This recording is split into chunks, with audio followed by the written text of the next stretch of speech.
There you go. Hey y'all, MsMalice here. Welcome to the live stream. So what we're going to be doing today is we're going to be cleaning some Super Nintendo carts. We just got a pretty large pickup last night, some GameCube stuff as well as some Super Nintendo stuff. So you'll be seeing videos of that. Some of the stuff is going to be available for purchase. Some of it is going into our personal collection. So we thought we'd kind of go over what we do to clean these things off and get them ready for, you know, either going into the collection or going into the business. So we're going to go ahead and get started with Disney's Aladdin. There's 2 copies of it here. I figured, one, I'm familiar with the game because they had it on Sega. So I know, you know, at least I've played the game. But also since there's 2 carts here, we can see the difference in the condition. And see if we can get this one to look better and then make this one look really, really great. So we're going to start off. These have the 2 screws on the front. It's the proprietary screw that looks like a little muffin. Welcome to the stream. Thank you so much for joining. We're just cleaning some Super Nintendo cartridges that we picked up from a collection purchase yesterday. So we're just cleaning the Aladdin carts now. This one, like, it's got stuff in it. As soon as I tried to open it, you could hear it had, like, crusty stuff in it. So it's not super dirty inside, but it does have some dirt right here on the seams. So, but we will clean off the chip, and the board, and then we'll clean out the housing. You can see there's some stuff in there. Vintage Cheetos, right there. Right there, Cheeto. Put your hand underneath it, helps focus the backdrop, yeah. Yeah. Anyways, so today's stream is brought to you by our friend Rapid Raccoon. I was going to say Rocky, but that's the Beatles song.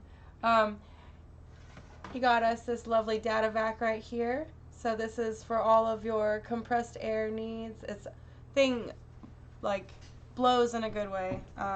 It works really, really well. I was surprised yesterday how well it works. I don't know if I plugged it in. You did not. You did not. I was scared. Yeah, so I'm trying to keep these screws from going all over the place. We'll put them right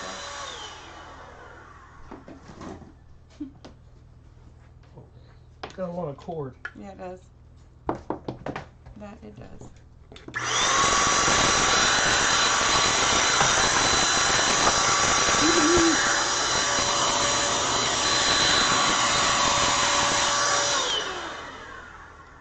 Wildly crazy hair. Yeah, you can see it works really well.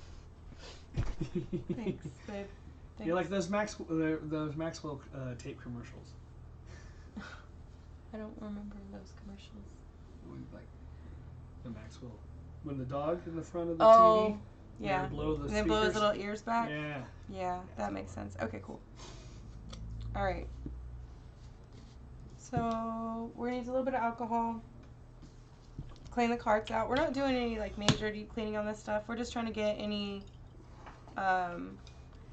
crusty stuff off the carts and clean off the actual boards. This is just isopropyl alcohol, and I'm just lightly going in there and cleaning out the area where the board goes right now, and then I'm going to clean the seams.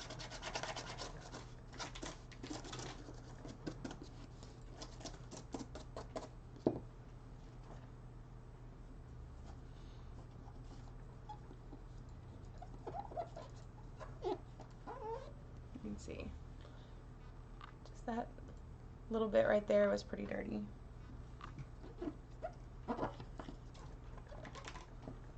Fortunately, these carts are mostly empty space, you know, so there's not a whole lot of area that you have to worry about that actually like comes into contact with anything important. But at the same time, you want it to be nice and clean. You don't want, like that one had like a spider egg in it or something, you know, kind of. Nobody wants spiders in their games. I mean, I guess not. That's true, right? Yeah. Yeah, plenty of power to blow out the crusty Cheetos, that is for sure.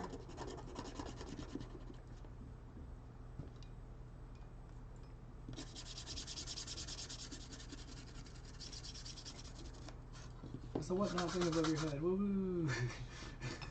Whatnot.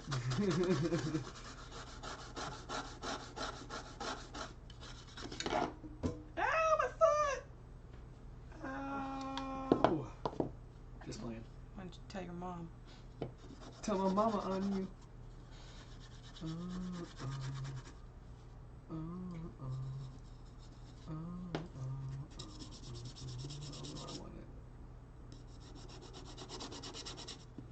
I need like my scraper. What scraper? My little metal scraper. I got them right here. All your tools belong to here.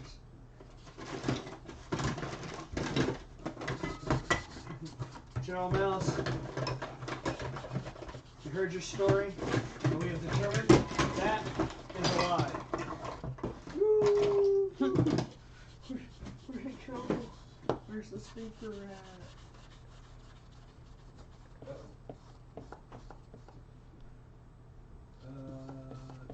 It was literally over here.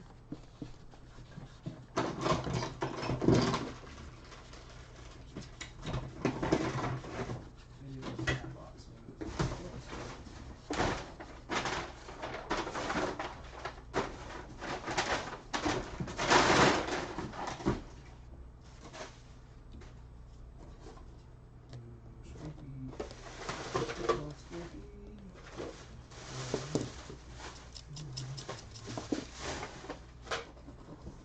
All these controllers changed over the corner.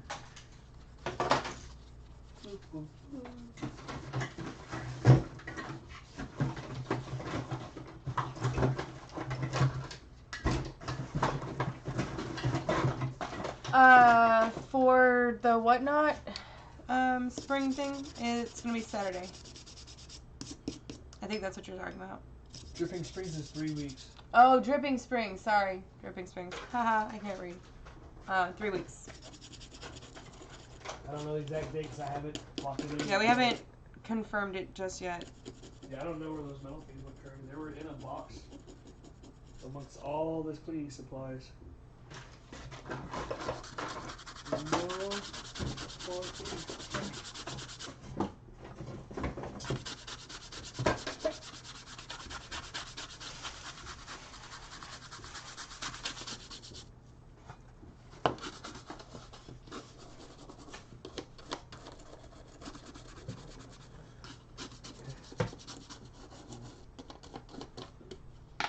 Remember when you told me that you were going to get a razor blade the other day? I did not use that whatever I was using. What I was using was a scraper. Mm-hmm. So where did we do that at? Here? Well, then the scraper should be over there. Sorry.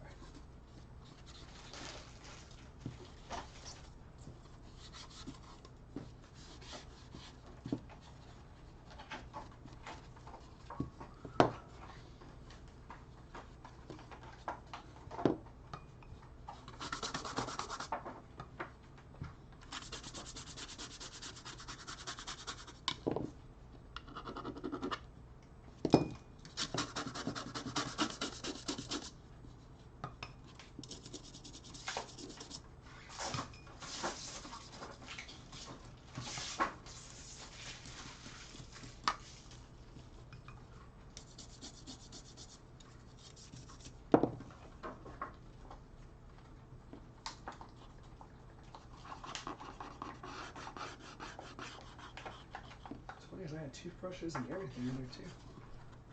There's a toothbrush in there.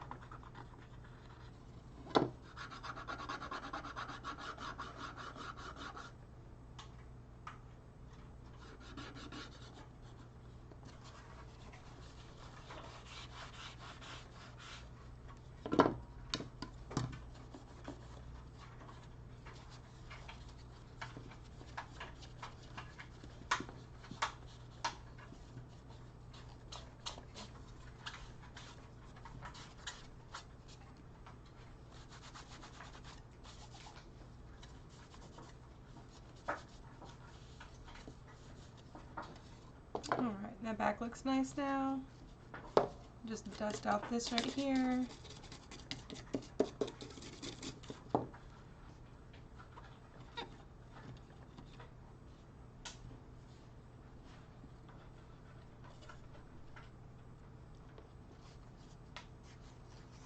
my mom's drinking at work. What? No, I thought it was a beer. It looked like a beer on a thing. It's a guy dabbing. Okay, I'll take that. I was like, is she drinking a beer from all the way from here? Like, it looked like a beer mug. That's funny. Yeah. Oh, did you know we got over 1,123 watch hours? Oh, wow. Yep. Nice. That means people are watching. Nice. Peoples are watching us. We gotta get the MsMalice Palace. Don't you know we got 'em up. We gonna get back blowing too. So I'm trying to be really careful. The Mr. Clean Eraser, if it hits the label, it will eat the logo. It'll eat everything off of it real fast. Also, it's got alcohol on it, so same situation. The alcohol will cause the ink to lift off.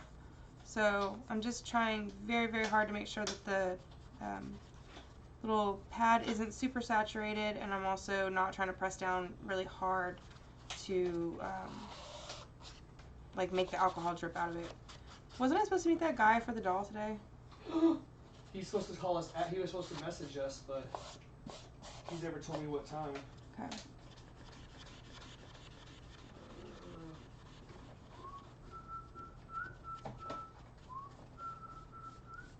Like, we never agreed on a location. So Right. So, he's just gonna show up somewhere. But I didn't get any messages off my Instagram. That's the only way people can message me. You know what I mean? Mhm.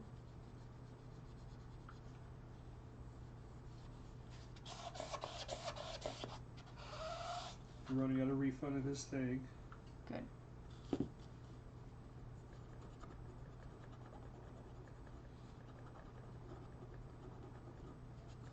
I want to go to pinballs. Yeah.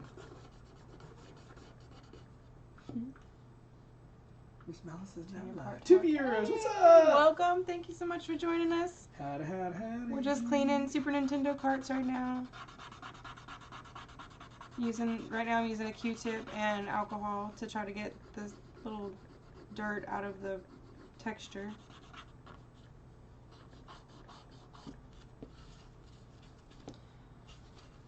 So this past weekend we were at the Retromania Retro Collectibles Convention in New Braunfels, Texas. Y'all, it was incredible. We did amazing. We were there just 2 days. It far surpassed our expectations. We actually made a lot of good networking connections too, so that was really cool.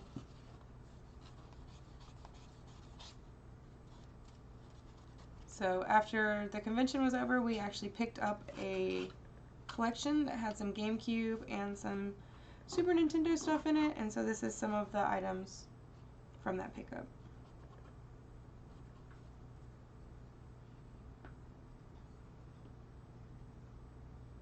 Oh, nice. Yes, we do, if we have the parts to fix it. So depending on what the issue, Nick, we might be able to fix it. What? He met us at the Retromania, Oh, yeah. and he was asking if we do console repairs. And I was like, well, depending on the issue, if we have the parts to repair it, then we can fix it. And Nix, thanks for joining us on our stream. Yeah, definitely.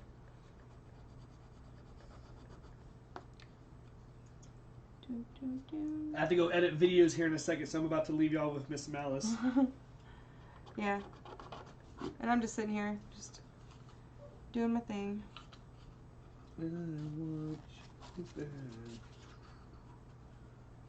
So we're trying to get ready for the next Retromania. We haven't signed up for our booth yet, but that's what we're doing now, is just getting the next set of inventory ready. Be cleaning more stuff.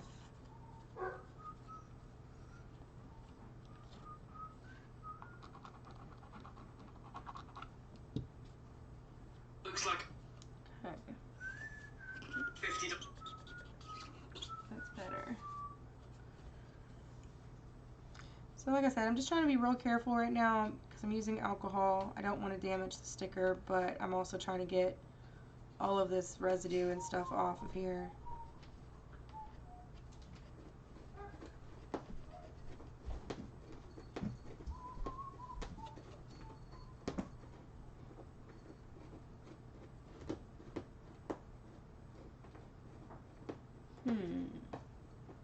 mean, I could definitely look into it and see if it's something that I can fix and stuff and let you know. Yeah, definitely.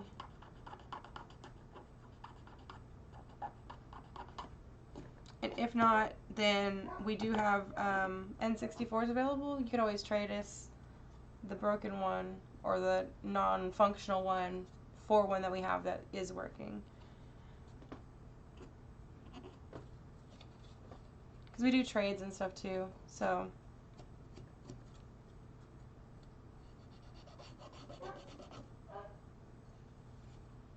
Because like if it's not working, then it gives me parts to use on other stuff.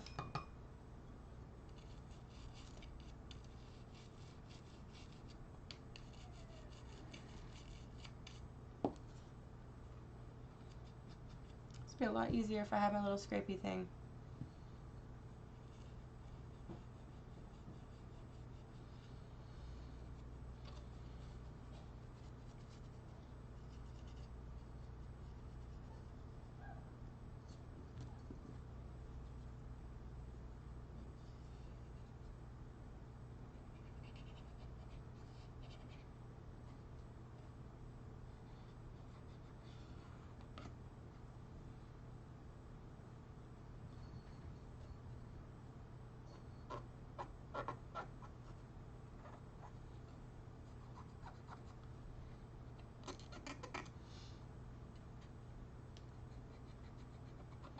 Need something to get in that little crack right there.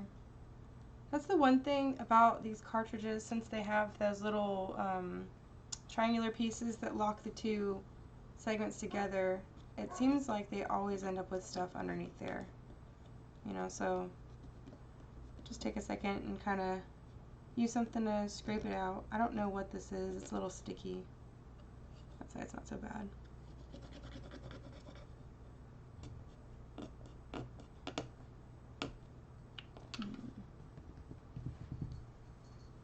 Something scrapey. Be right back. We're in Austin or in Pflugerville, so it's something like we could meet up or something like that, or you could ship it to us. Whatever works best for you, honestly.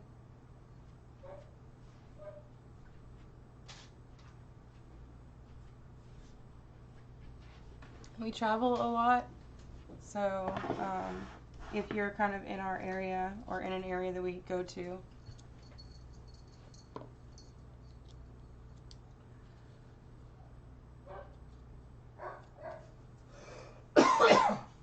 I think he could ship it to us, or we could pick it up if he's like close to us.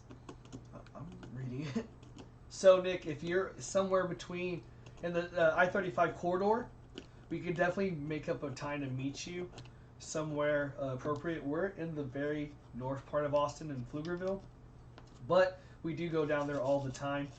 Also, something to consider, Nick, if you do have something wrong with it, you could always send it to us as a refurbished unit. Like, you know, we'll take it in as, you know, refurbished for a credit for you, and then we'll just send you a new unit, and then you don't have to worry about it at all. You get yourself a brand new unit, and then we'll take it, and then we'll refurbish it later, and then do the same thing with somebody else. Yeah, that's what I was saying. Trade in. Try to get you back on your gaming feet as fast as possible, Exactly. as opposed to waiting. That's the great thing about some of these systems, since it is an N64. Even if you want to keep the same shell, we can just change the internals completely. Mm-hmm. So we can do. It's basically just buying a new unit, you know. So a lot of the times, if it's just a single chip, time and labor wise, because of how cheap we can get the decks, the console decks themselves, I have great access to them. We can make the repairs or exchanges fairly simple or cheap, you know, in comparison to repairing it. You know, you're looking at a $50 charge versus a $30 charge, you know, to just replace the console deck for you completely, you know? Yeah. Because we sell the consoles with 2 controllers, a memory card, and all the cables for $130, you know, tax applicable to your area. So think about that, and we value the most the controllers because of how much time and effort we had to put into cleaning and making sure they're good to go. Yeah. We sell those controllers at $60 a piece. So basically, you're buying 2 controllers, you get a system free when it comes down to it. True. When you buy from us. So yeah, replacing your N64 unit most likely be just better at a $30 replacement fee or $40 replacement fee, depending on the condition of the unit. Up to $50. And then, but basically you get a brand new head that's already refurbished, good to go. Flip it the other way, and you don't have to worry about it. No, it doesn't go that way. Oh, it's the other cart. It's the other side of it. That makes sense. My bad. Yeah. I haven't got a chance to blast you anywhere either. That's why it's. That's fine. Sorry. Let me go try to take care of this. You're fine.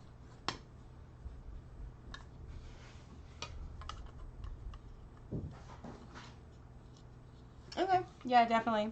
There we go. Why is my brain not working? There we go.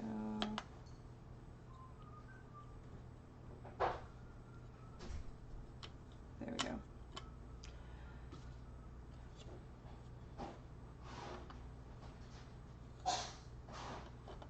Yeah, ultimately it just depends on how fast you want to get back playing again. As fast as we can drive it to you, and usually if we ship it, it would take maybe 2 days tops. Depending on if it's like Friday or not.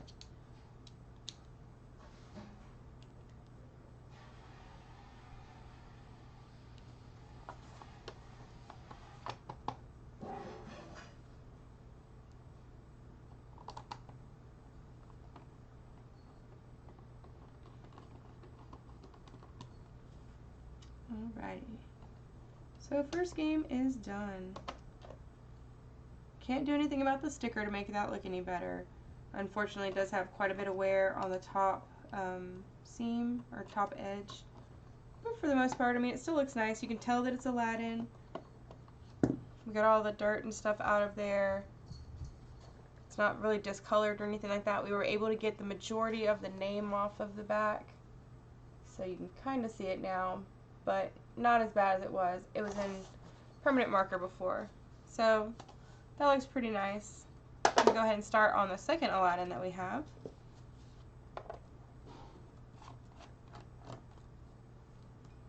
Same thing. 2 screws and that's it.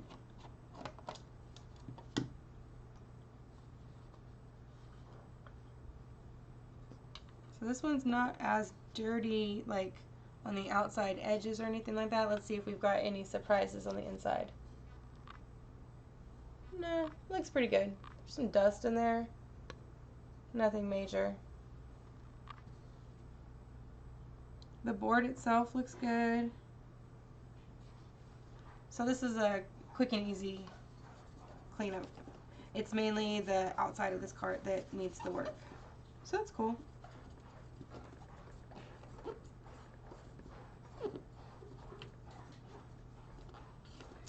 Thank you guys so much for joining the stream. We're cleaning Super Nintendo carts. We had a large collection pickup last night after Retromania. It was a bunch of GameCube stuff and some Super Nintendo stuff. So we are just getting those items cleaned for the collection, as well as what's getting ready to be sold in the next retro convention that we do. So we're planning on doing the Retromania in Dripping Springs in like 3 weeks.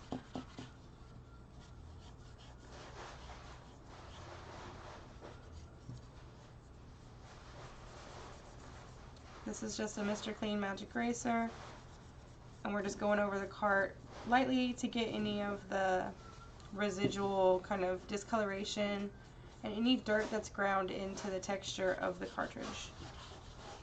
So you can see I'm not going, the sponge isn't getting distorted or anything like that, but you can see that it's really dirty.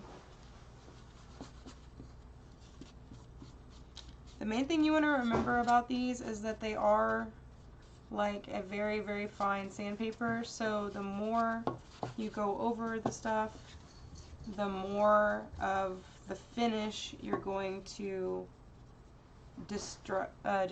So it'll end up with a kind of matte finish if you use it too much. Like, it won't have the same texture that it used to. You'll be able to see that it was rubbed with something that was like slightly abrasive. So, but I mean, ultimately, if it looks better because it's clean, you know, then, you know, no harm, no foul, I suppose.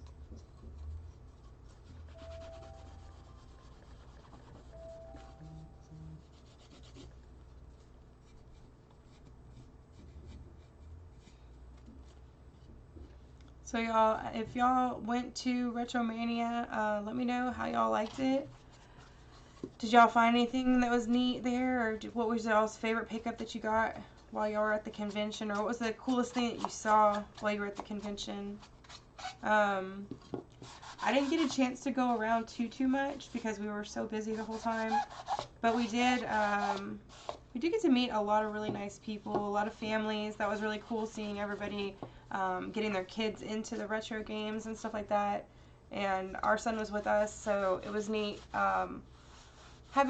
seeing everybody be really nostalgic about some of the stuff too. That was really cool. We had one group that bought a large collection of Atari games and stuff like that from us while we were there, and it was really heartwarming to see him get so excited about the games from his childhood. I think he bought, it was like 20 games, and he was just like, oh my gosh, I remember this one. Oh my gosh, I remember this one. This is so cool. You know, and it's like, that's the whole reason why we do this. It's, you know, to bring back those feelings. Like, General loved gaming when he was a kid, and it, you know, he's got lots of fond memories of it, and he wants to help others, you know, relive those same fond memories like he has, and be able to share those memories with your kids and pass that on. And since these items are old, they do need a little bit of extra love to get them to where they were like when we had them when we were younger. So that's why we take a lot of time and pride in cleaning our items, cleaning our consoles, cleaning our cartridges, the controllers and stuff like that. Yes, it's a lot of work, but ultimately in the long run, if it keeps you guys playing longer and keeps y'all happier because y'all stuff is the best possible shape it can be, then it's worth the time and energy to make sure that the items are being loved and not just thrown away. So, I don't know. I grew up in the Captain Planet era, so it's like reduce, reuse, recycle. They got me. They indoctrinated me into that whole thing. So I'm trying to do my part.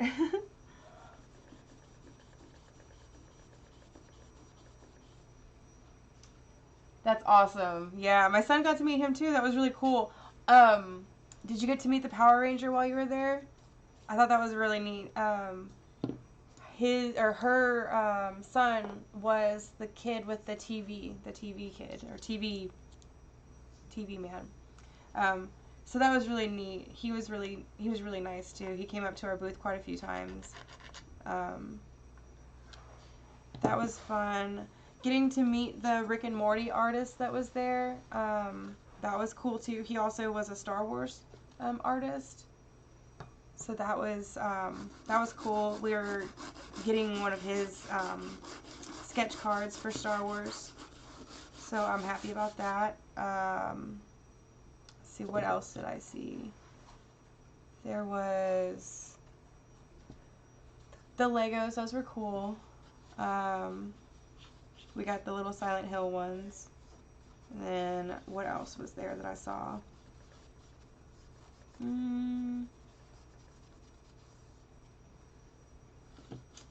I missed out on a couple of things that I wanted. The booth to our left had a few Beatles items that I really wanted to get, but I just missed out on because I was too busy. So that was a bummer. But other than that, I mean, I saw that there was a toy person. Oh, yeah. Yeah, he did have some great stuff.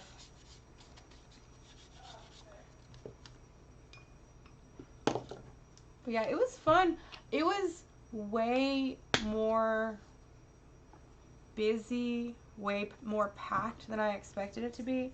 That was my first convention, one, in a long time, but two, I've only been to like a convention during South by Southwest Music Festival, so it's a little, you know, I imagined it being a little bit different, and so I was really surprised at how busy everything was, you know, and it was consistently busy for the whole day. Like, it just was nonstop. Like, once they opened the doors at 9 a.m. on Saturday, it was just back to back to back to back people. So, I mean, that, you know, it was cool because we got to meet a lot of new people and stuff. I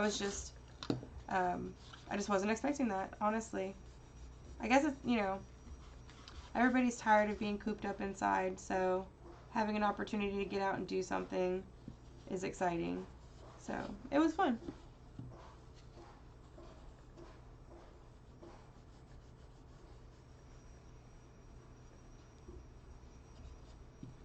I'm interested to see what the Dripping Springs venue is going to be like, or, you know, event in general.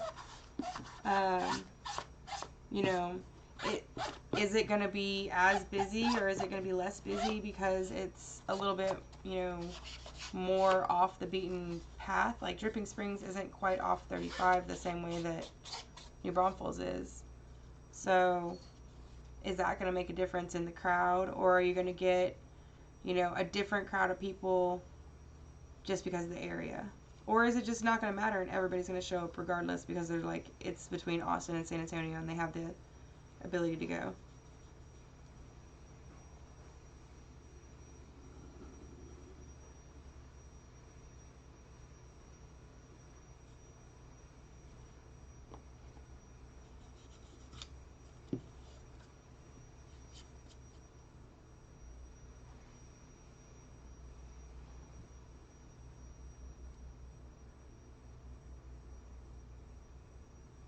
That is so true. Yeah, I was really just shocked at all the stuff, you know, and to see everybody get their stuff together and up so quickly too was kind of neat. It was like watching a bunch of little ants, um, like put their little nests together, and then like all of a sudden it was like a whole convention, and it was just neat to see all the stuff that people had collected too.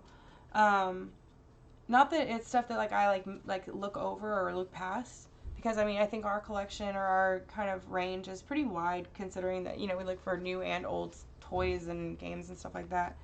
Um, but just some of the stuff that like people had, like there was somebody that had one of those pedal cars that was like the spaceship from like, you know, probably the 50s or 60s, and I was like, that's really cool. And I, you know, not that I forget that people have those kinds of items in their collections and stuff, but I don't shop for large toys like that because I don't have the space for it. So I kind of forget about that stuff.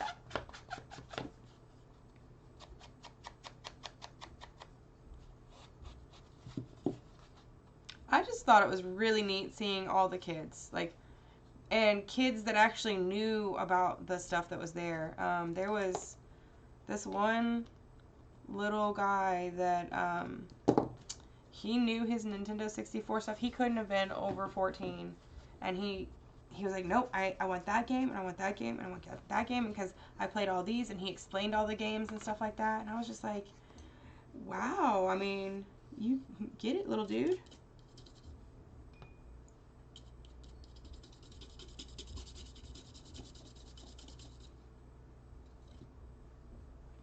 But yeah, General and I have been talking about eventually, you know, hopefully, we'll be able to have a brick and mortar store in the future, but we want to make it like where you can go and chill with your friends and, you know, maybe have some snacks or some food, but also you can buy games and you can play games, and, you know, kind of like karaoke places where you can rent a room and, you know, play karaoke in a private room with your friends and stuff like that. We want to do something like that where you have the opportunity to play the games or buy the games or chill with your friends and just have a place to go as adults that, you know, isn't necessarily just a bar or isn't just a store, you know. Like, we want people to be part of our community and, you know, join us, and we want to join them. So this has got a lot of flux on it. It's really sticky.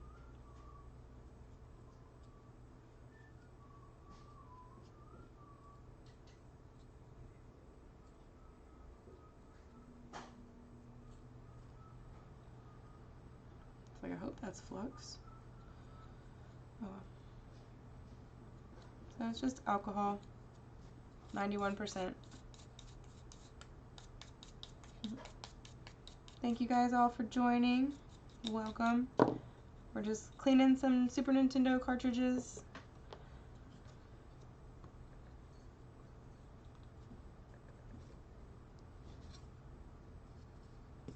These are Aladdin cartridges that I'm cleaning right now.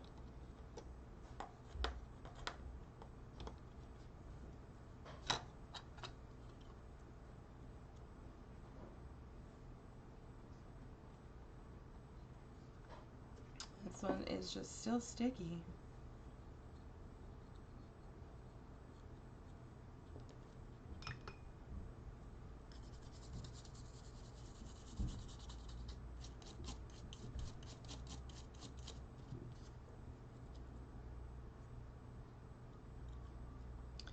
Alrighty. So I didn't have a Super Nintendo growing up, so I am not very familiar with these games other than like what I've played with General Malice.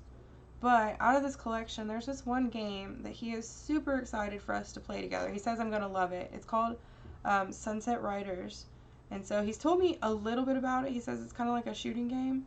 But I've never played it before. I've never even heard of it before. So I'm kind of excited to see what it's about. See like how you play it.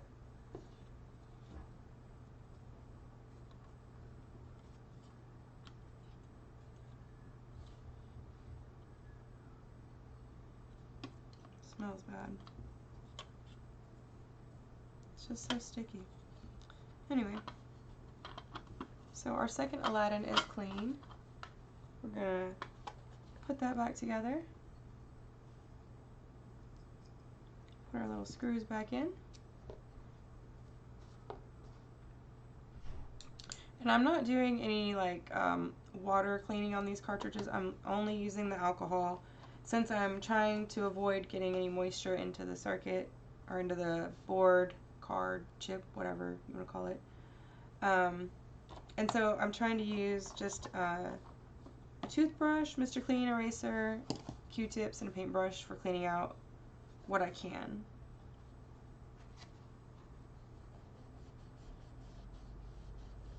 Also, with the Mr. Clean eraser, you have to be careful not to put too much pressure on the stuff because it wears it down and it will like sand down the cartridge and makes it not look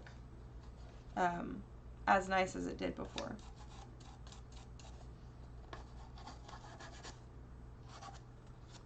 Okay, making sure we get all the dust out of there. That looks pretty good. Oh, thank you so much. Yeah, it was a great turnout last Saturday. It was great Sunday too. It was surprisingly like way more busy than we expected it to be. So yeah, we had a great time. Yeah, and so that wasn't even the whole collection. We actually had so much more stuff that we weren't even able to get out, unfortunately, because we just didn't have enough space in our booth. So when we do the next Retromania that's in Dripping Springs in 3 weeks, we're getting 4 booths and we'll have more stuff out. And so we've been picking up collections and stuff like that over the past couple days.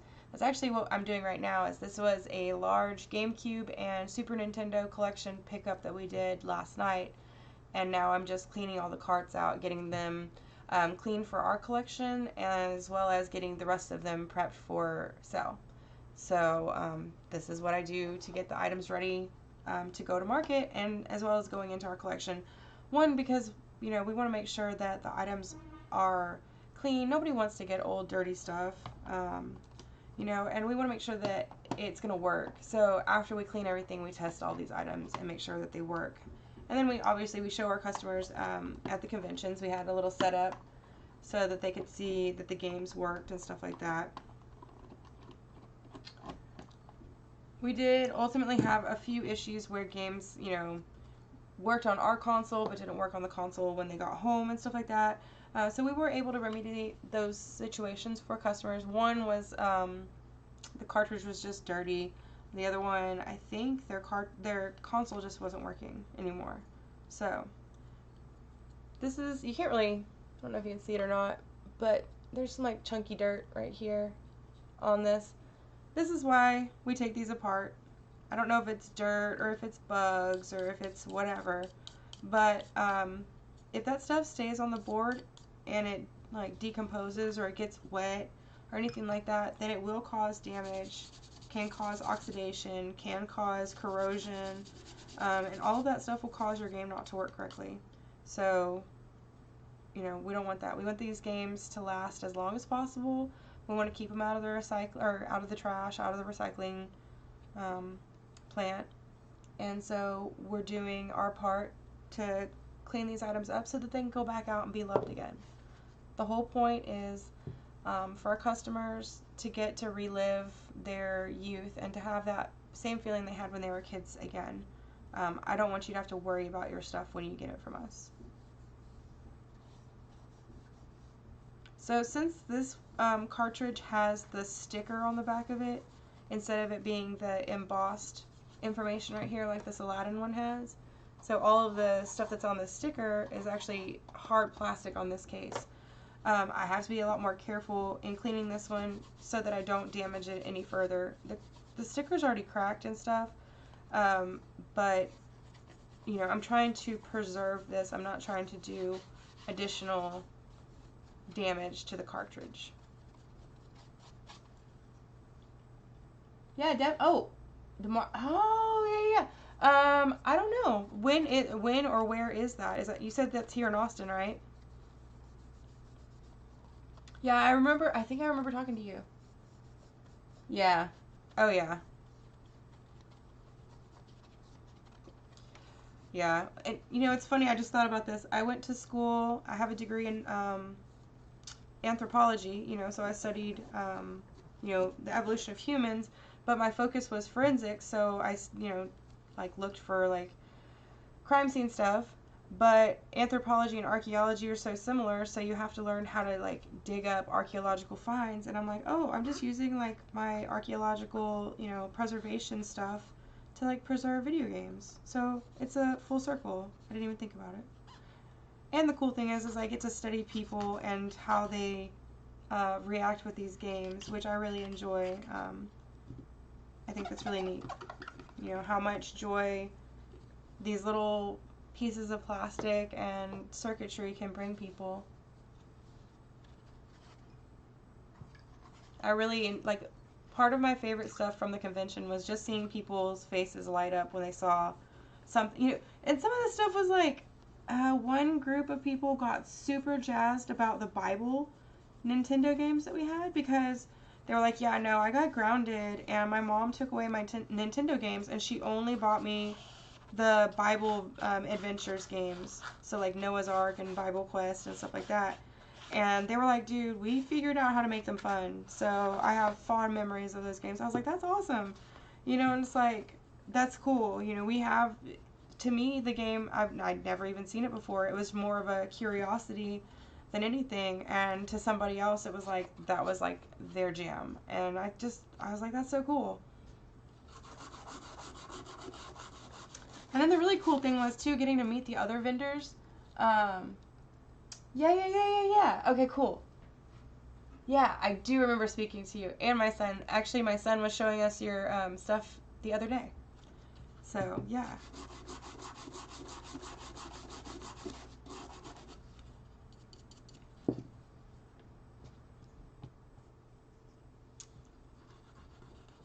So this is Mortal Kombat 3. I actually remember Mortal Kombat 3 because I was able to play on the Sega Genesis. So, MsMalice had Nintendo growing up, and I had Sega. So it's kind of funny because I don't have much experience with any of these Nintendo games at all, other than just like very like, you know, if my friend had it. The games I remember playing the most were like Beavis and Butthead and Ren and Stimpy. And that was at a friend's house that had the Super Nintendo. So, like, those games are really nostalgic to me. But to general, there's so many more. And so he is getting Little Malice and I to start playing those games with him. So he wants to start streaming us playing the old games together, like I said, like Sunset Riders, and have little Malice play the old games and do walkthroughs and stuff like that, or just do like reviews, you know, from a teenage perspective, like what do 16-year-olds think of 25-year-old games kind of situation.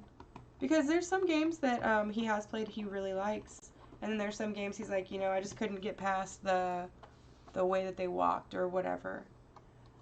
So, but he's played a bunch of the Resident Evil ones, like the old Resident Evil games. So I'm sure, you know, depending on what genre it is, he'll probably like a good amount of them. Alright, so got our third game done. Yeah, definitely. Sorry. Okay. Yeah, definitely, because, yeah, that's the easiest way to get a hold of General for sure, too. And let us know about all the, like, I'll have to look up the YouTube channel so I can find out when y'all are streaming and see if General wants to get into it, because he's like, there was a couple of those fighting games that were like, that's his game. So, alright, so we have Super Baseball Simulator 1000. So, I'm gonna guess, take a wild guess, it's a baseball game. Yeah, obviously, never played this game before. It looks really clean, actually. There is a little bit of permanent marker right here. So we're going to do our best to get that off. And, well, that's interesting.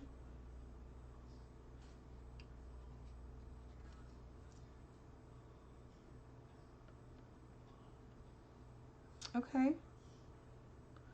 Okay, this one's cool. So this one says 1990 Nintendo. And then it's got the battery on there. So I'm guessing it has, you know, storage for your character, you know, like your sim character or something like that. Let's see if better. It's pretty neat. It's a really big card though compared to the other ones. That's why I was a little surprised. And it's really dark green. It's really pretty. It honestly looks like it's never ever been inserted in. No, okay, I lie. I can see it a little bit. But yeah, it looks like it's been hardly played ever. There's no dirt, no dust. Looks real nice in there. So we're just going to go ahead and give it a once over. And use the Mr. Clean Eraser, try to get that alcohol or that permanent marker off real quick.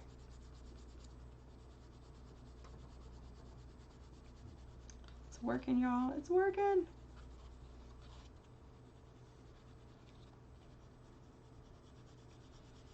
So yeah, this collection that we picked up last night, it is crazy. There was like 50 something GameCube games, plus all of these Super Nintendo games. I think there was a PS2 in there. Thank you guys so much. Welcome. We're just cleaning up some Super Nintendo cartridges right now. We picked them up from a large collection buy last night. Like I was saying, there was about 50 GameCube games in there. I don't even know how many this is. Probably, what is this, 30 Super Nintendo games. I believe there was a PS2 in the collection. A bunch of little GameCube disc holders, you know, like so if you have loose discs, you can keep your games stored in there. Tons and tons of stuff. The gentleman's name was James. He's local here in Austin. He was super nice. Really, really nice guy. He was fun to talk to, too. It was kind of neat because he had, like, it was his collection from, you know, childhood, and so he had a lot of stories about the games, and kind of as he was going through, you know, there were some games that you could see the nostalgia, like, kind of, like, flare up, and he was just like, ooh, and General was like, you know what, you can keep that one and take that one out of the collection. It doesn't have to be, you know, part of the collection, and, it was really neat because after the whole collection buy was done, he actually reached back out to us and came back over and hung out a little bit longer and, you know, just like basically chilled for a little while. There was an issue with one of the games that was purchased, the DuckTales game for Nintendo, DuckTales 3, it was broken on the inside. So the game itself, like the chip or the board itself, is fine, but unfortunately the case is damaged, and you know, the game could fall out and not work and stuff like that. So we have to figure out a way to repair that, because unfortunately the plastic pins that you screw the cartridge together are what broke, as well as like this little part right here on the Nintendo broke. So, but yeah. So, trying hard to get this. I don't want to scrub it too much more, because I don't want to give it that, like, I don't want to change the texture of the finish.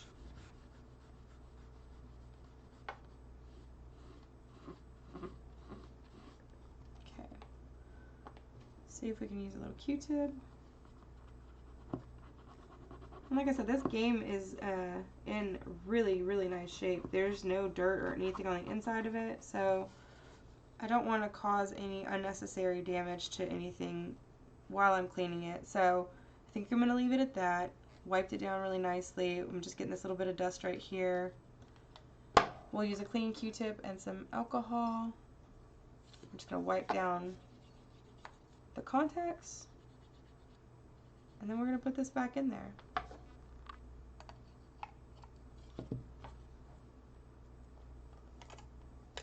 Come on.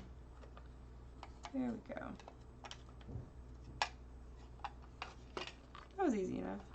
I'm wondering if this is an older, like not an older release, but like a more newer release.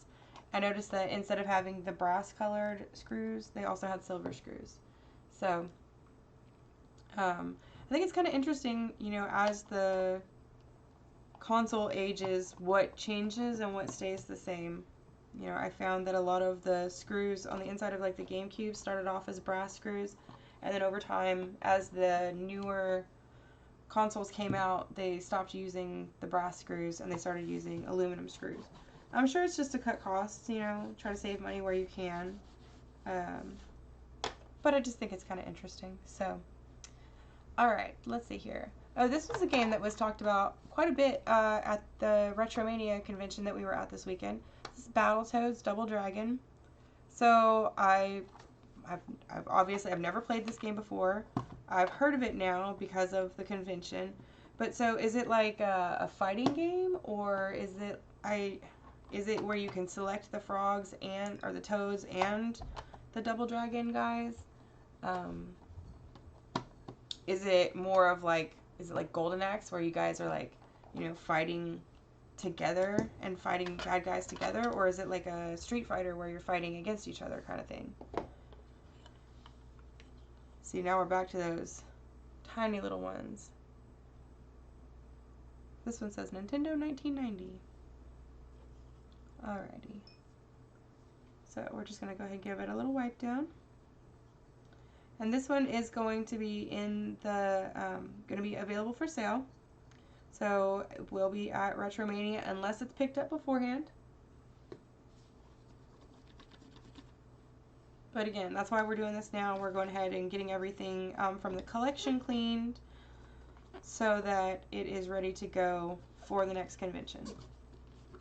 And it just takes a lot of work to get all this stuff prepped, but it's really important because that way you are giving your customers the best possible experience, because they have items that are clean and ready to go and they don't have to mess with or worry about anything.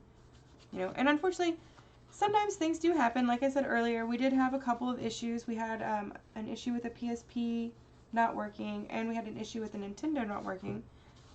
For the gentleman that had the PSP, we already went ahead and mailed him a brand new, well, new to him PSP that we verified was working. We sent him messages through email and stuff like that, so he's got all the information he needs, and it'll be there in a day or two. And then for the gentleman that got the Nintendo that was having issues, we were able to swap that out. He's actually local here in Austin, and so we just swapped it out for another console so that he didn't have any issues. Because it was taking too long. It would turn on and it would connect, but rather than it connecting, you know, in a few minutes or a minute. Okay, cool. Awesome. Yeah, I would have never known. It's a really clean game too. But yeah, taking care of the gentleman that had the Nintendo, that was nice because he actually, same situation. I mean, if you met General Malice and you actually got a chance to meet him in person and talk to him, you'll understand he's got a very magnetic personality. And so it's funny that I'm surprised, because I shouldn't be, that the people that came over to deal with selling their collection as well as fixing an issue from the convention both ended up hanging out for a little while and just, you know, just talking about games and stuff like that. So that's kind of the nice thing. It's like we're not just in this to make money. We really enjoy the community. We enjoy the people. We enjoy sharing stories about the stuff. We enjoy fixing the stuff and like getting it back to, you know, where it can be loved and used again. Again, we just don't want stuff to go in the trash just because it's old or just because it's broken. It doesn't mean that it's not fixable. Oh, did y'all hear about the right to repair thing that went through yesterday?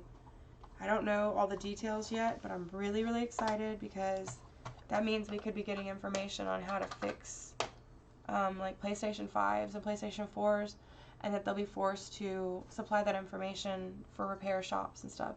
So for me, that's amazing because now I don't have to just guess and possibly break something in my exploration and trying to fix an item. I'll actually have the schematics available and all of the information how to repair these items. I mean, not like Super Nintendo stuff, but I'm talking about like PlayStation 4s and stuff like that. So that's awesome. That's a huge win for the repair industry.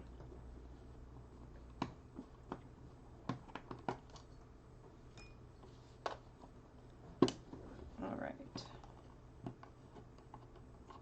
So Super Tennis. I'm guessing it's Super because it's on the Super Nintendo. Same thing, a little bit of alcohol. We're just cleaning off those contacts. Looks nice. Most of these cartridges are not that dirty. There's a couple of them that had a little bit of like adhesive residue that we're going to try to get off. This one's got a little bit of stuff right here.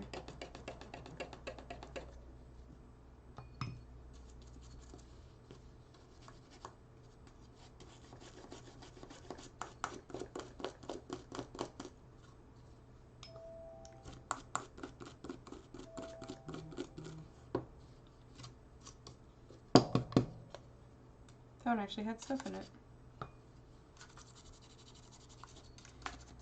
You know, it's really funny.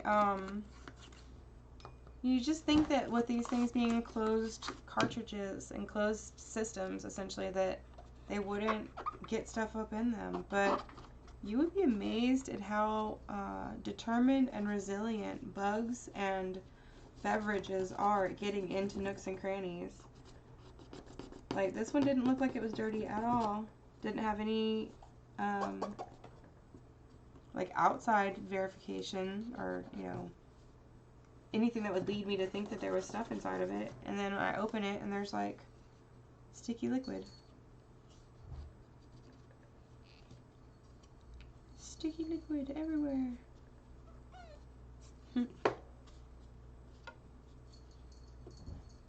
Oh, hey, James!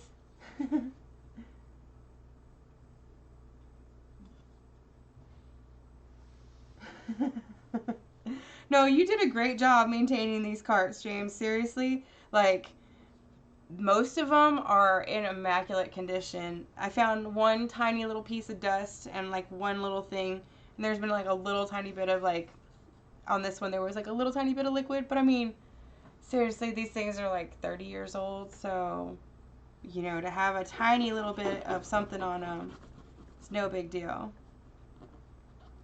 But yeah, I was just telling everybody, this is what we do when we pick up stuff. This is how we prepare it for going into our collection, as well as, you know, if we're going to have anything that's going to be available for sale. We just want to make sure that it's ready to go, so that when the next person that gets it doesn't have to worry about anything. It's ready to go, just like when you got it when you were a kid. Or hopefully, you know, as good as when you got it when you were a kid. I know GameStop sometimes likes to send out some stuff.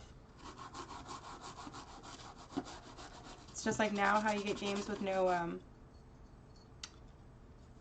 case from GameStop. Sometimes you get games that had bad stickers, like your N64 stuff back in the day.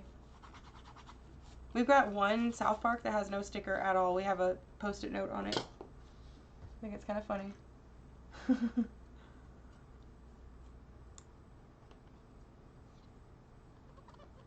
But I mean, most of the time you don't have to do major detailed cleaning like this either.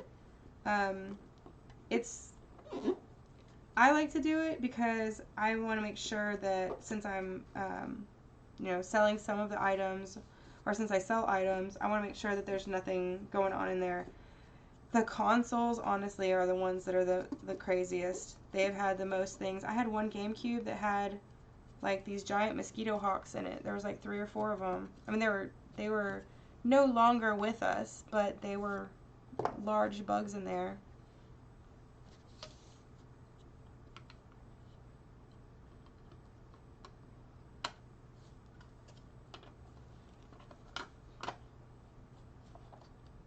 Alrighty.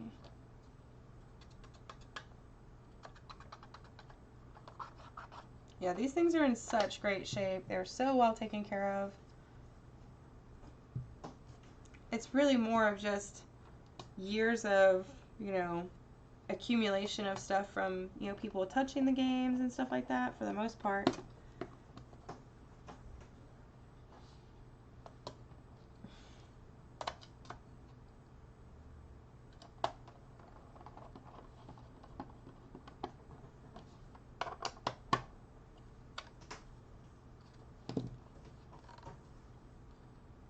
Alright, looks good.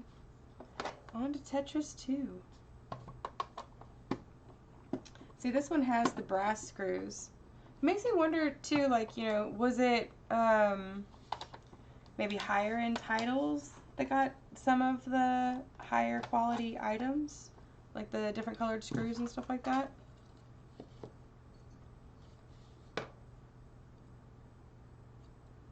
That one's really simple. I'm gonna see like a Mario Brothers one. Alright, so we're just cleaning off our contacts, a little bit of alcohol.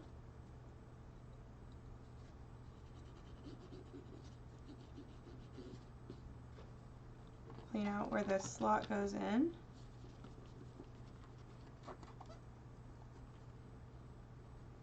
Any dust and debris from out of there. A little bit of stuff right there.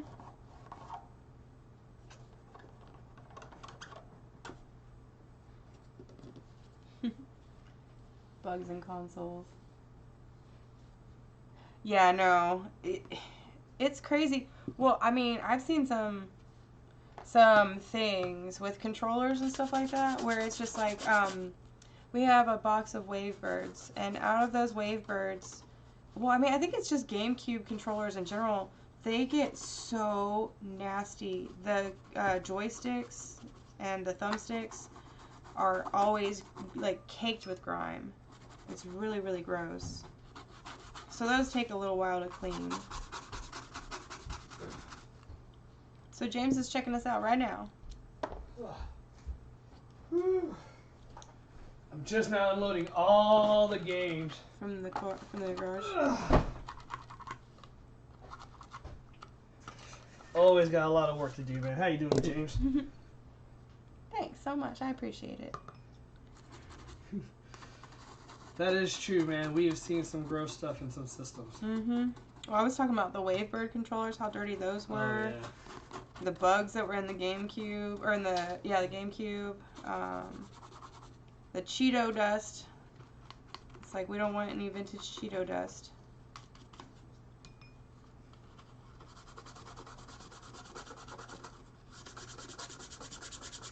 Yeah, the guy from the put your quarter on the glass is here, was here. Yeah, so So lots of people Oh, from is it Romania. Marvel's Capcom tournament? Yeah, that's the guy that came to the booth that we didn't get a chance to talk to. That's right. That's right. That's one of my favorite games to play. Yeah, so you should play it. Yeah. Should get up in there. All day event 36 right before my birthday. Nice.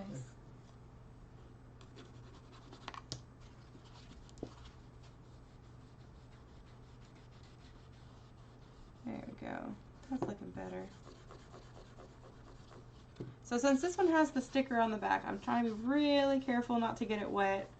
I don't want to cause any other damage to it. It's like it's okay where it's at. I don't want to make it worse.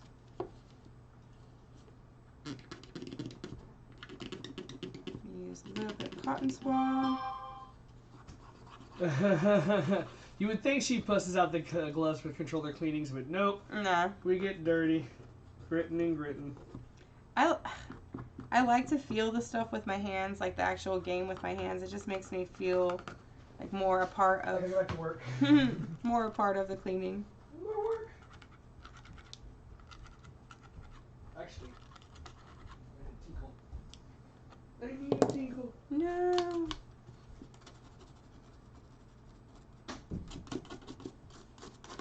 I like doing this too during the morning. It helps time pass by so quickly. By the time I'm done cleaning all these games, it'll be time for food. And then, yeah.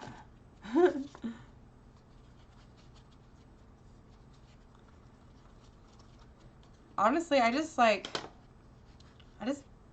have a big old bucket of water and soapy water, and I take all the plastic parts apart and I dunk all that stuff in the water, and then after they've soaked in soapy water for a while, then I'll scrub them. And by the time I'm actually touching any of the stuff, it's already been like soaked in water for a little while, or it's been wiped down with alcohol. Or I try to, like, you know, scrape it out before. But I mean, it's not, I mean, I'm sure I've touched worse than dead bugs. I have kids.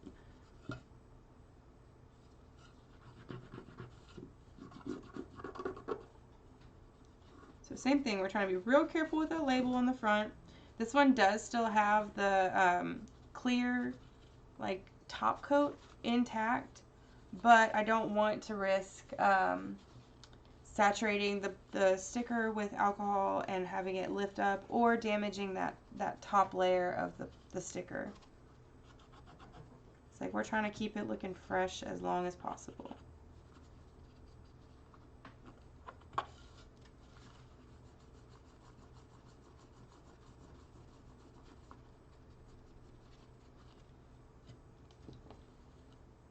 And I'm just using a small flathead screwdriver to get the little dirt and dust out of these little cracks right here. Just because the toothbrush isn't, like, it's not working, it's just not getting up in there as much as I would like it to. So.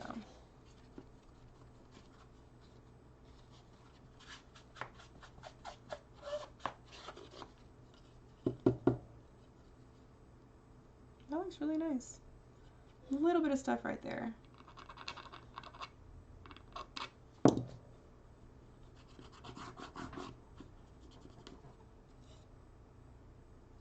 Looks pretty good, pretty good. Put this back together. We're doing good on cleaning. These are pretty clean. Yeah, I mean, they're in amazing shape. So, like, the hardest part has been, like, that's got, like, a little adhesive right there. So I gotta get that off. And then there's been, like, a little tiny bit of, like, stuff in the crack. Yeah. Stuff in the crack.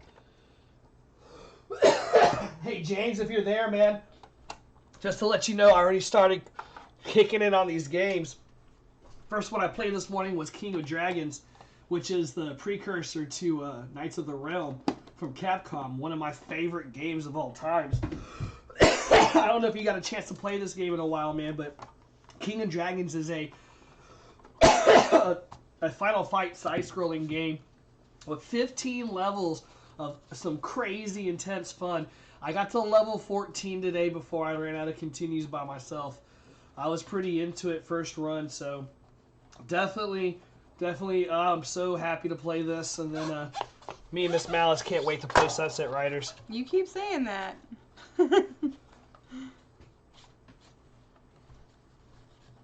It's like I was listening to him. I swear I was.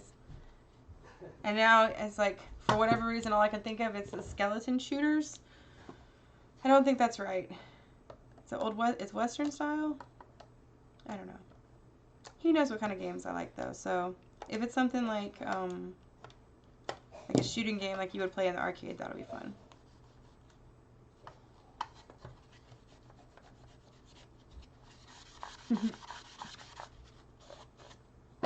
Yeah, it was cute this morning. He actually was playing it. He started playing it before our son went to school, and then he dropped him off at school, and then came back home, and then immediately started playing the game again.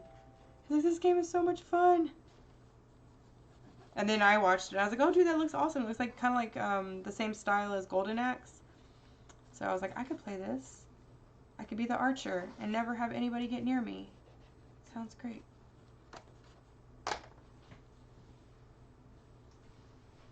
I lost my magic eraser. Oh, Tom and Jerry. This one looks good.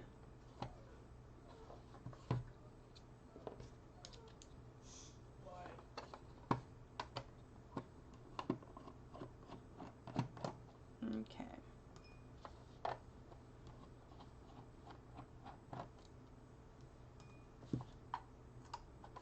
So this one, the back has a little bit of yellowing, but the front looks really, really nice. Oh, but look at that. See, that's why we clean stuff. Hopefully it'll focus a little bit. That's why. There's no telling. Probably like soda or something. But it doesn't look bad on the outside, and so we just take a second. We're just going to wipe down everything with a little bit of alcohol.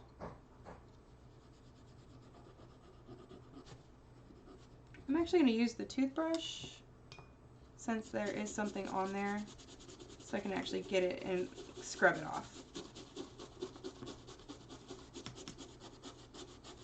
And the board looks great. Like, it's not damaged or anything like that. It's just a little sticky.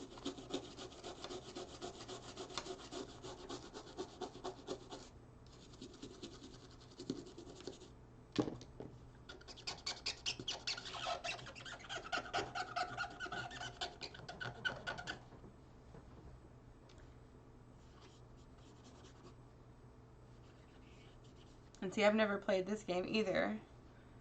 I thought we had a copy of it, but I don't know if we did.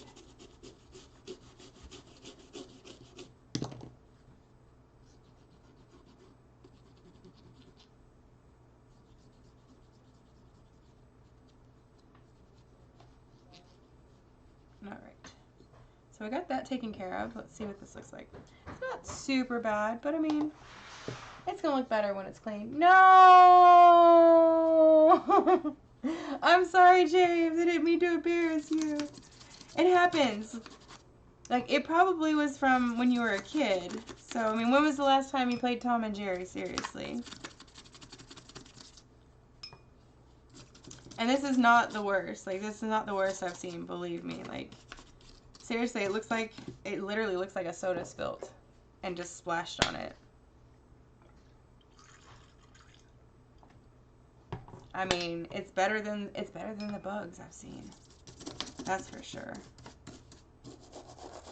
Or there was this one PlayStation 3 that I had that was, whew, it was rough.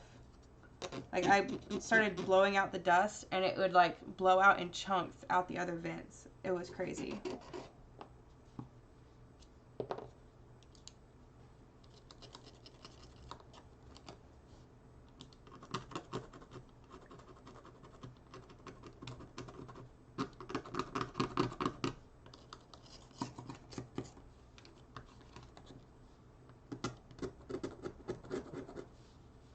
Just taking a little Phillips head, no, flathead screwdriver, and I'm just trying to scrape the stuff off. Trying to work smarter, not harder, right, y'all?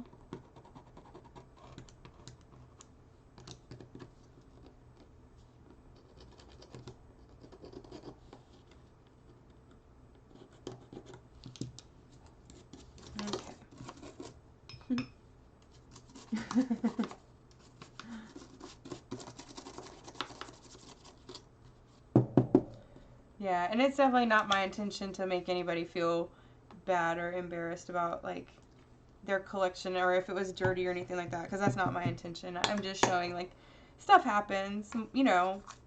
At one point we were all kids. I mean, I am clumsy as heck. I spilt stuff just yesterday, so you know, that's why I don't have stuff like this, because yeah.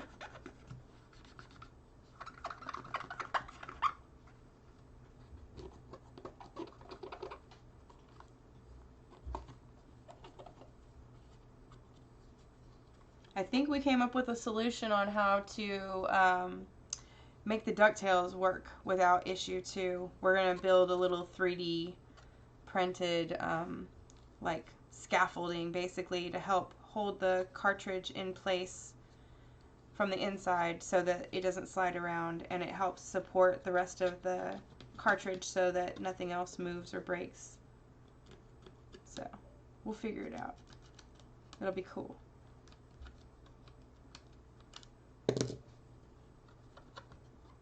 Like, make an internal skeleton. I guess that's where skeletons go, is on the inside, so because if they're exoskeletons, they're on the outside. So sorry. Yeah, we're gonna make a skeleton for a Nintendo cartridge.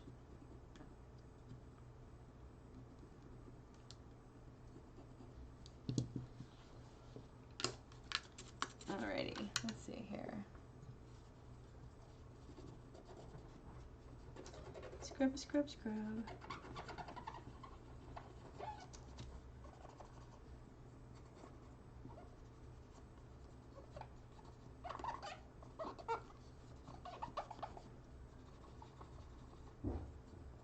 So yeah, we're just, like I said, cleaning these cartridges, getting ready for the next Retromania convention that's going to be held in Dripping Springs in 3 weeks.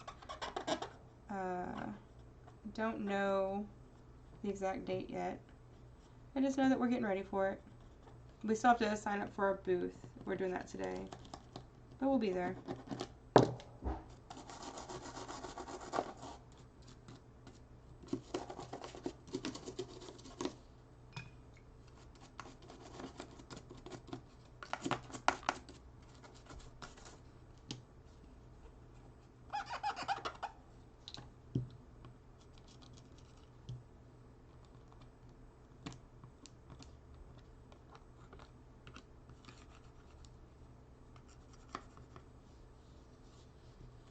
Okay. See, normally if I had this much trouble with getting like the stuff off, I would dunk it in soapy water. But unfortunately this one has the sticker on the back of it. So I'm just going to take the time and, you know, do it just little by little. And that's okay. Sometimes that's what you got to do.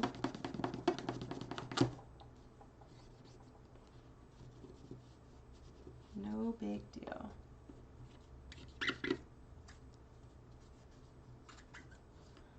Okay, so that spot looks good.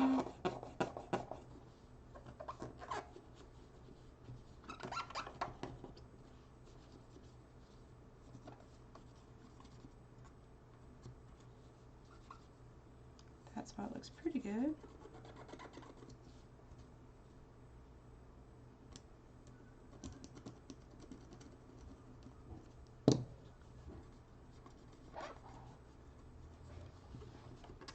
And see, one thing I could do with this particular cartridge, because there is a little bit of yellowing on the back of the cart, I could see if there was another game that maybe is like of a lower value, and try to find one that has a better back that also has the sticker on it so that it's still the same type of case, and then swap them out. That way you have a nice non-yellowed case for the game.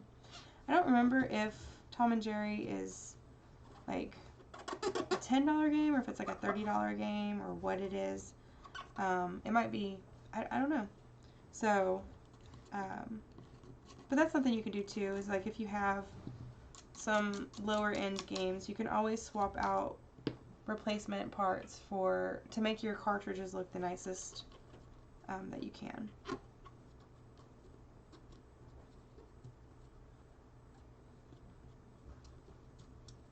like I said, I would try, if I was going to do it, I would make sure that I got the same kind of cartridge back as it originally had. Just because if you do want to sell it, some people might be a little bit more apt to, like, collectors might be more likely to buy it if it's a higher end item, if it has the same back for it.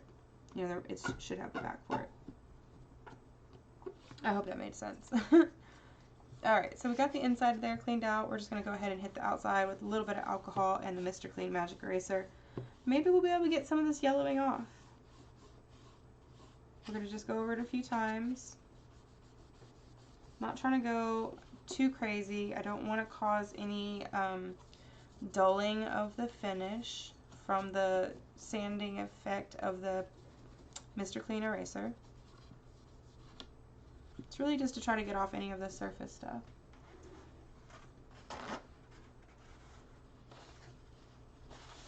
It is.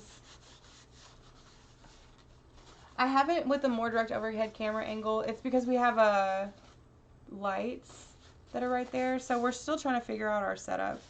And like we're using webcams, so we don't have the zoom in ability yet.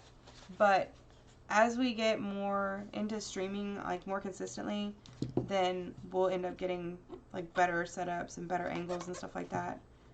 Because I think we just started doing the live streams last week, and it's been really fun for me because it gives me something to do.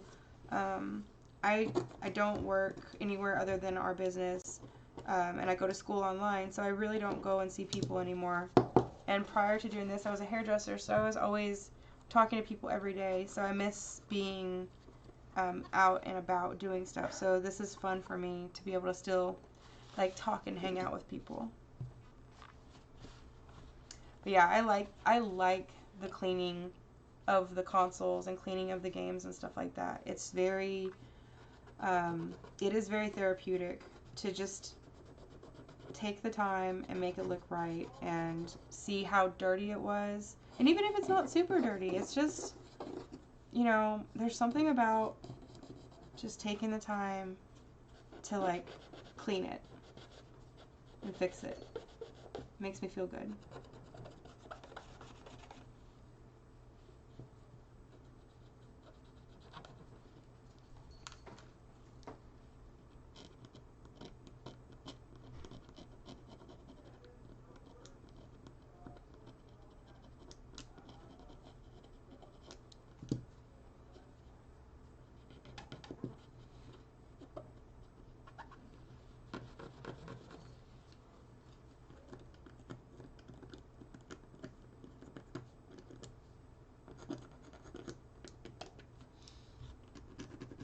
So I'm just using the flathead screwdriver, just real lightly, trying to get the stuff that's stuck on there.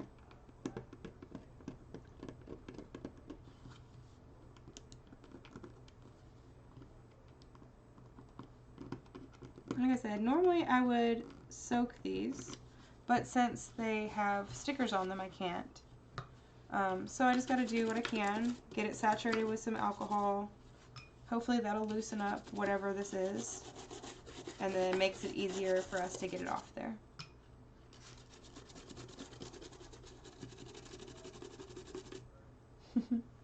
That's awesome!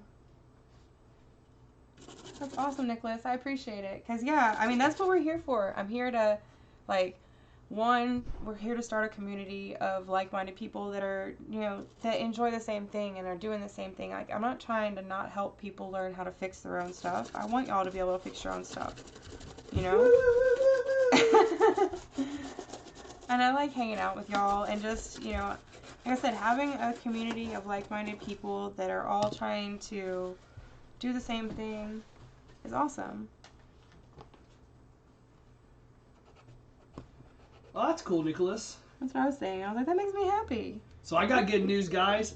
Well, good news off of better day news, I guess you call it. Okay. So my local liquidator, I just done talking on the phone with him. He says he'll be calling me in middle of next month, so right around my birthday. Nice. He said the reason he hasn't called me recently is because he was T-boned by an F-150, which caused him to have a heart attack and an immediate stroke. So he is in recovery, and he actually reached out just to let me know that he wanted to make sure he knew I didn't forget. He didn't forget about me. Oh my God. So, yeah, I told him, dude, don't even worry about me, bro. You get safe and good. Like, now I gotta figure out where he's at to send him something. Oh my Because, gosh. yeah, you gotta take care of the people that take care of you. So. Wow. Crazy, huh? I'm glad he's okay. Mm-hmm. We'll see him again. Yeah. Wow. And that's our local liquidator. Yeah. Wow. That's crazy. I'm glad he's okay. Yeah, that's what I said. And, I mean, and then bonus that we'll be reaching out to us next month. Yeah, we'll have more inventory Nice. from them. Yeah. Nice. That's awesome. And what I love about inventory, when I get that in February, it's all the hangovers from Christmas. All of it. It's going to be nice. Yeah.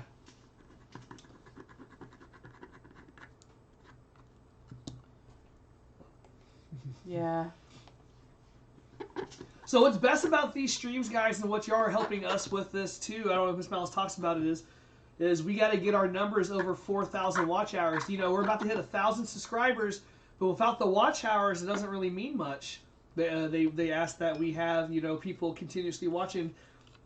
We had over 2,000, but then The next year rolled over. the next year rolled over. And I didn't realize that my lightsaber videos, MsMalice lightsaber videos, were so good. You know what I mean? Yeah, definitely. And he kept apologizing to me, the guy that was, you know, hurt, my liquidator. I'm like, stop apologizing, bro. You're good. Like, you're the one that got hurt. Yeah. You know, so, yeah, no, he'll be good. Yeah. We'll go take care of him too. That's the thing. I'm glad that he reached out and that he's okay. Like, Yeah. whew. That's crazy. Texas, man, Austin drivers, they're crazy. He said F-150 hit him. I got hit by a Tundra, I'm telling you. That sounds funny, I got hit by a Tundra. But yeah, no, those big trucks are scary. It's better to be in one than hit by one, that's for sure. So I haven't done any videos because I've been cleaning the garage and breaking down boxes for trash. Just letting you know.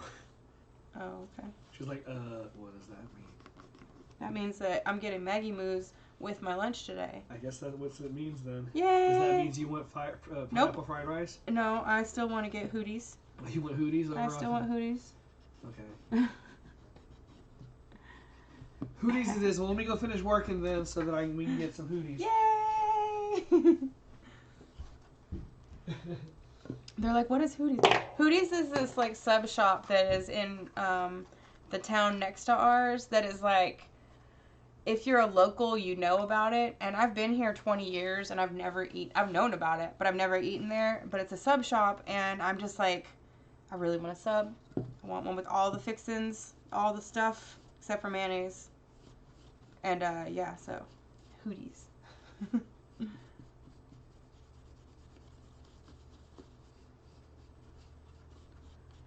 Yeah, I don't know.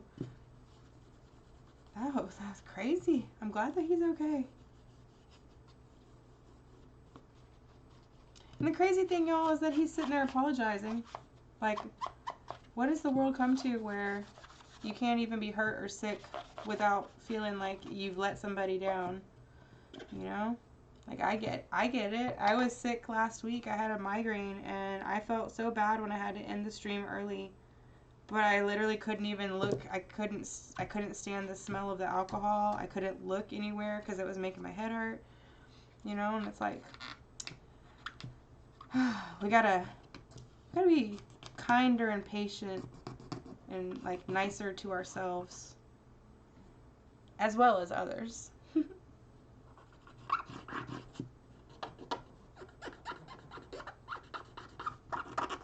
Like, I'm gonna go out and do something nice for somebody today. What can I go do?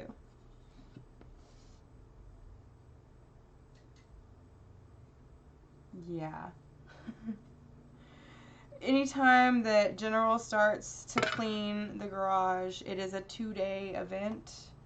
or longer, and I'm always bamboozled into it somehow, and I hate it.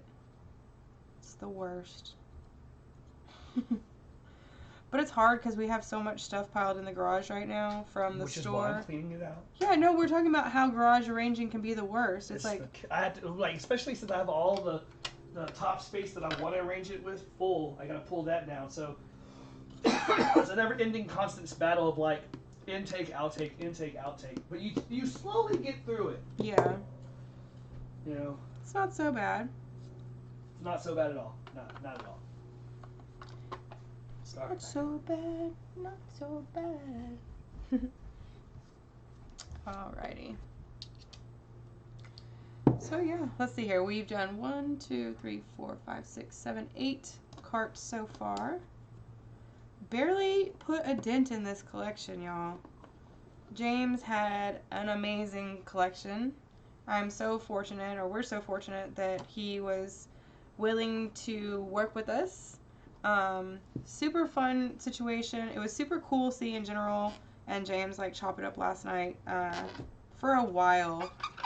It was just really cute. Like they were, talking about the games they enjoyed and memories of certain systems and stuff like that, and just it was nice, On top of it, it's like we got to make a friend out of the situation. It was more than just, let me buy your stuff. It's like, tell me your stories about this stuff, or what was it that you liked about this stuff, I mean, if you want to just sell us your stuff and you don't want to, have any kind of relationship with us, that's totally fine too, by all means. But at the same time, it's fun to get to, like, know about the stuff and the person that had the stuff, It's like we all have stories, and we all want to tell our story to somebody, you just have to find the right person that wants to listen. So that's what we're here for. We want to hear your stories about your games and what your favorite game was. Yeah, it always does get worse before it gets better. So, James, out of your collection, what was your favorite piece that you, like, I didn't see what you kept last night, but what was, like, your favorite game that you remember playing growing up?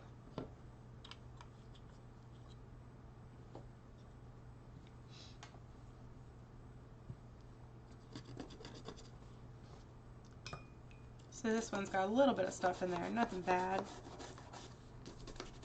Like, were you more attached to the GameCube stuff, or were you more attached to the Super Nintendo stuff? Or, what do you remember playing most vividly?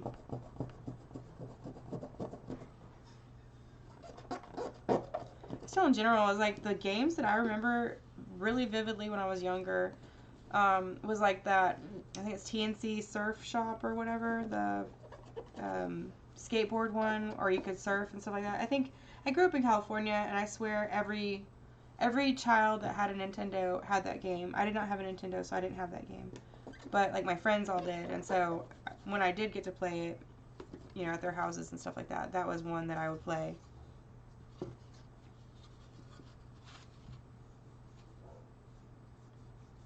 I'm sorry, James, I'm taking your name off. I'm sorry.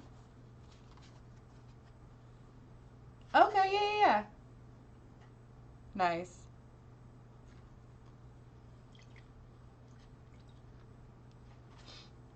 See, and I remember watching the Mega Man cartoon, but I never played the game. And so I don't really have too much, like, information about the game other than what I know from the cartoon, which I know sounds really silly, y'all.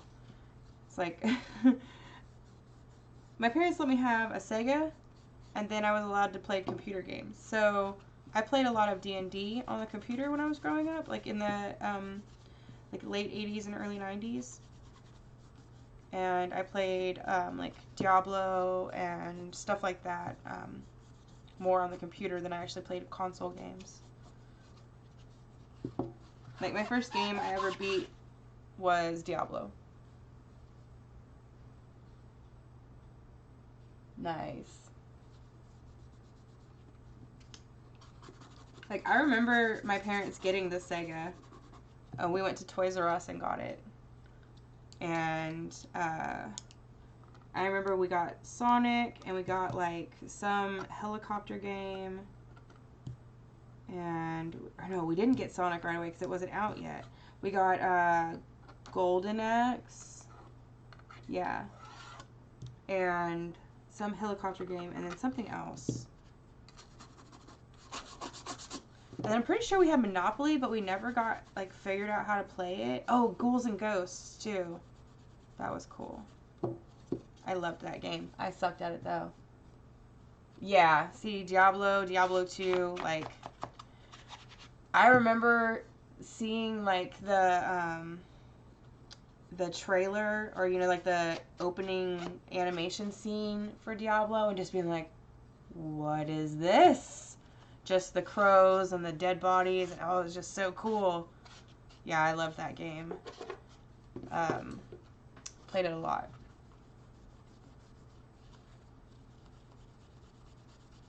And then I even got to play it on the PlayStation 3, so I like that. My son and I played that a lot when that first came out.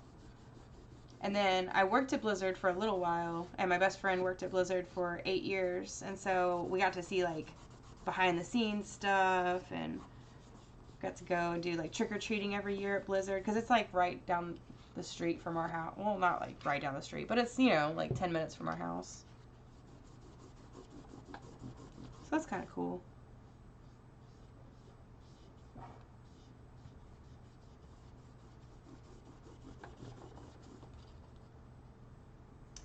I'm not playing it right now. I'm actually not playing any games right now. I'm trying to get back into playing Fable, just because I haven't had time. General got me a Xbox Series X about 6 months ago, and I finished playing Fable 1, and then I started Fable 2, but I haven't finished playing it yet. I got frustrated because it wouldn't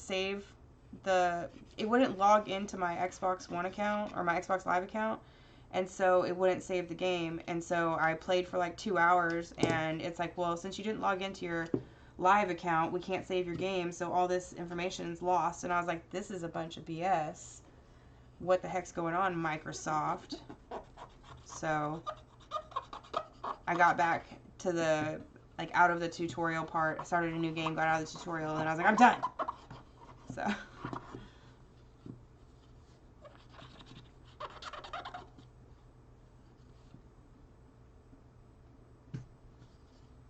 but yeah, I will, like, it's hard to find time with everything going on. I like to sit and play for, like, hours at a time if I'm gonna play. So I wanna spend like 2 to 3 hours playing, and then I won't play for a couple more, you know, for a while. Versus, like, you know, I feel like I'm just not getting enough done with my stories if I'm not playing for an hour.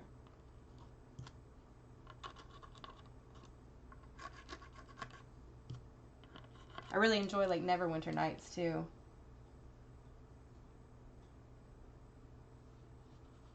See, I don't know. I bought Diablo. Like, I had the box for it, and I don't know if it maybe was released after the fact or what.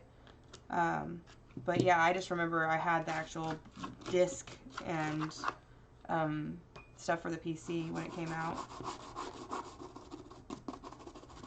And I thought I was so cool too, because, like, I grew up in a really small town when we moved from California to Texas, and so, like, none of my friends knew about that stuff. They didn't even, like, most of them didn't even have computers or internet, so I thought it was pretty cool.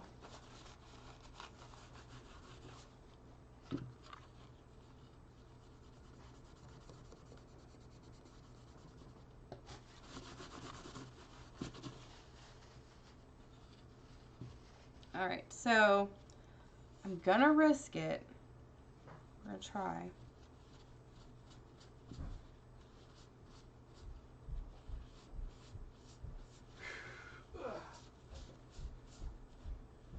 I'm just going over it real gently. Another box of video games. So I very, very, very lightly went over the label. Just ever so slightly. Just to try to clean it up. We had a little bit of issue right here because the adhesive, or the shiny part's off. So Is that where I heard you go, earlier? no. Okay. That was a different mess. That was me dropping something on the floor. I lost my Mr. Clean magic eraser. He fell under the chair, but I got him back. Original Diablo being as a rolled out game for built in with Windows?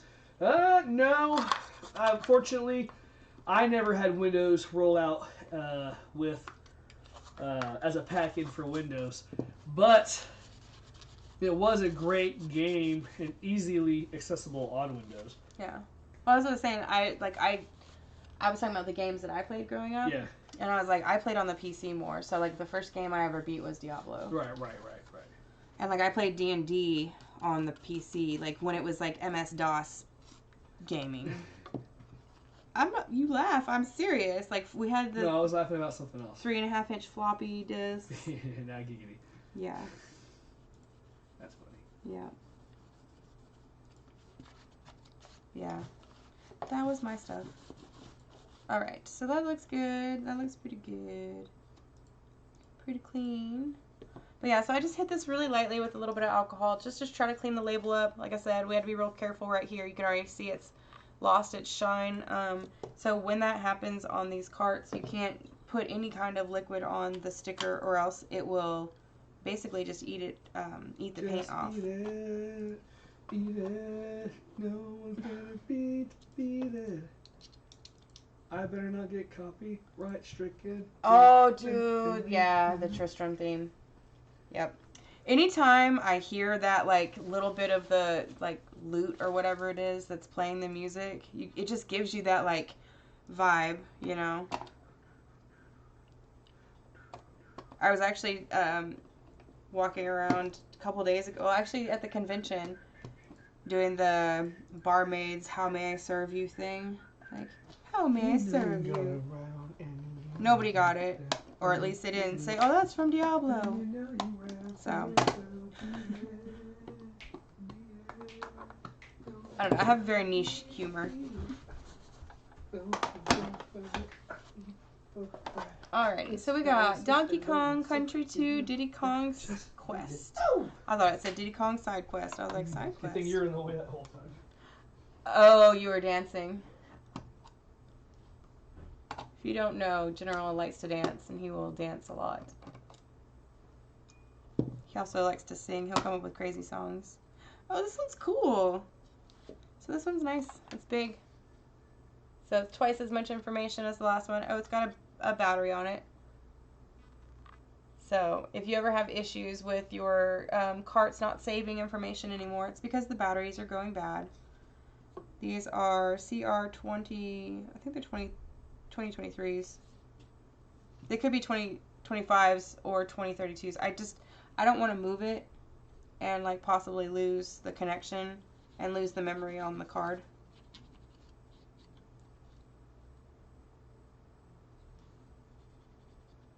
So this one definitely has seen some love. It's in great shape, but you can see that there's some wear on the actual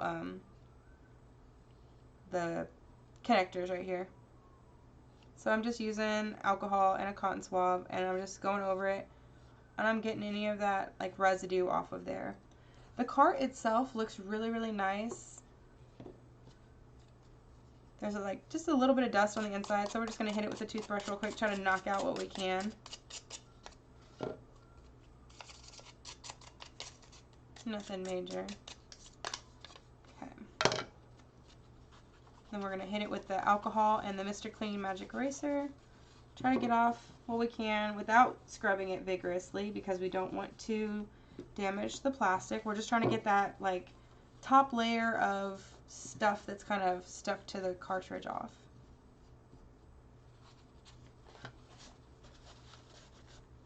Right? Yeah, I know. See, that's what happens though. It's like one of us will sing something or say something, and then it'll put the song into the other person's head, and then you gotta dance it out or sing it out, you know?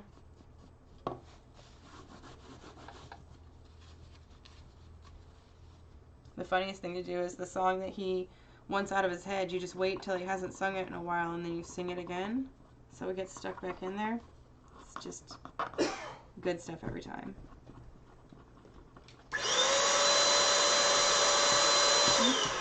This video has been sponsored by Rapid Raccoon. Rapid Raccoon, he's the trashiest trash panda around in the CSBA. He knows how to blow MsMalice away. Because, you know, she sucks.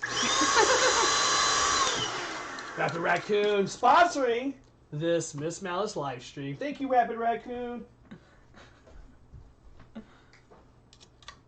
Yes, thank you, Rapid Raccoon. The data back is greatly appreciated.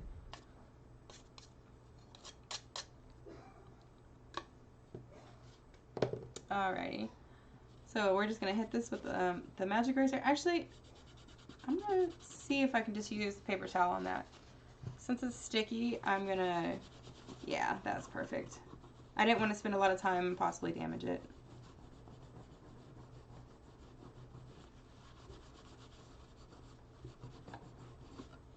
You know those Donkey Kong games? Base scores on NES and hit a home run for me. Aww. Definitely. Definitely will. Yeah, see, those are the kinds of things, like, it's like, yeah, now it's like, I have a reason to go play the game now, you know, or to try the game. And that's the other fun thing about this stuff is that, you know, for me, like I said before, like, I like the fixing and the repair stuff. That's just kind of my thing. I was an electronic technician in the Navy, and so that's where I learned some of this repair work. Plus, I mean, my parents, we lived on a farm, so you had to fix everything yourself because you weren't close enough to a major city to get anything fixed for yourself. But General had the experience with all the games, and so I get to fix the stuff and bring the life back, and now I get to enjoy and appreciate the games that I might not have appreciated when I was younger, just because I didn't have the time for it. Hey James, talking about appreciating games. Look what's already all on the shelf, baby! I don't know. Can you? Oh, all the GameCube games? All the GameCubes are already put away. Nice. Ooh, safe and secure! Secure. Secure. Secure. You're so silly. Alright. So we're doing good. No, I love base scores. It's my favorite baseball game. It is a mechanized baseball game where you get enhancements to be better at baseball. So you're a robot? Your robots. You can shoot. You have duels at the bases. So say like you're gonna get thrown out, you have a duel. Oh heck And yeah! then as the game goes on, your character wears down and can be removed from the game. Aw, Yeah. that's so sad. Robo Trek. So this is one General said he's never seen before. So obviously I've never seen this one before. So we have to play this one to find out about this.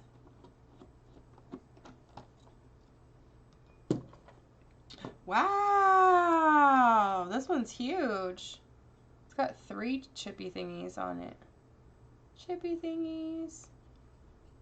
Check that out. It looks cool. I have made a mess.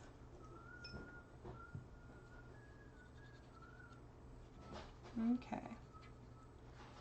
So we're just going to clean that off. Then we're going to put it to the side. So this one looks pretty good.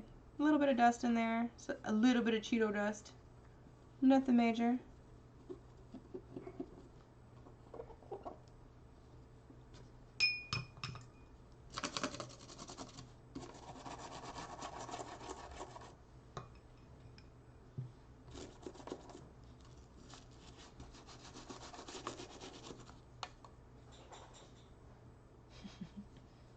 Yeah. General is super, super happy to have it. Like, he's so stoked about it. And the nice thing is like, you know, it's, the majority of it is staying as a collection, you know? And so, it's like you, and the other fun thing about it too, James, is that you can actually, you'll see your collection. If you ever want to check up on it, it's like, you know where the YouTube is, and you know, you can literally, you'll be able to see it every video we make, because that's our backdrop area.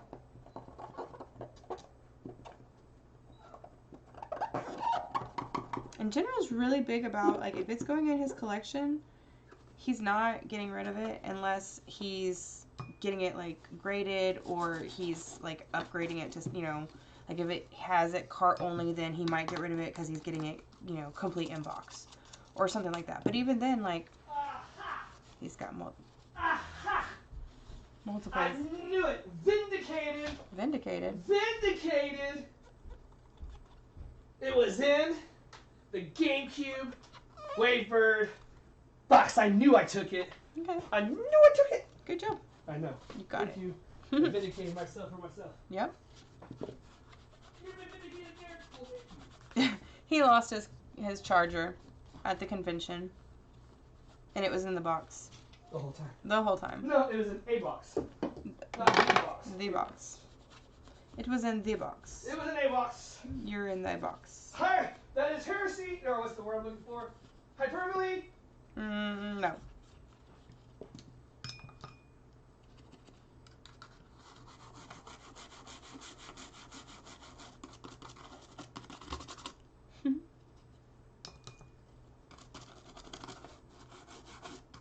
So yeah, we are, let's see, probably what, like a third of the way done with this stack. Doing good.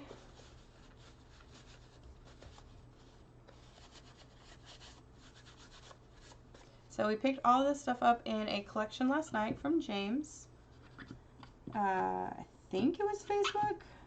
Pretty sure it was Facebook Marketplace.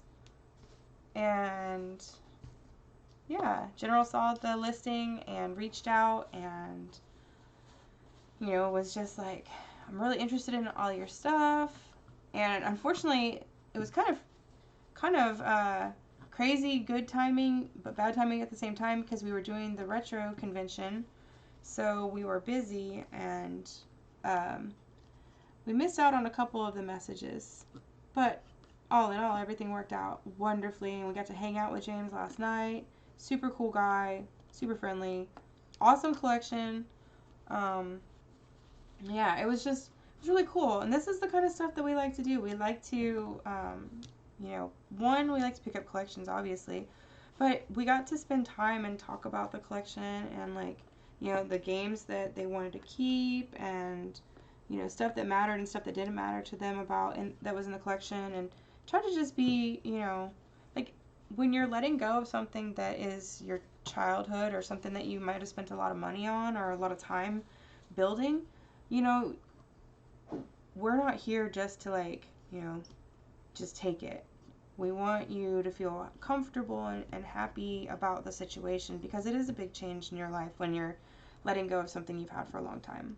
So it's never our intention to make anybody feel like their items aren't valued or that their time isn't valued.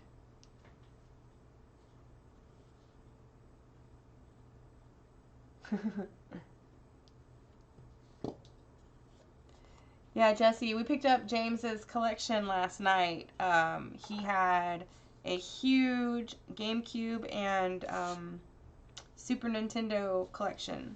So that's what we're working on right now. So this was all James's collection that we picked up last night. And so we're just taking the time to clean everything. We're getting it ready to go for the next Retromania convention we're going to, as well as we're cleaning the stuff that is going into our collection. So we were able to upgrade our collection, got a bunch of wonderful titles that we didn't have, as well as we were able to replace some of the titles that we did have with better copies. So, yeah.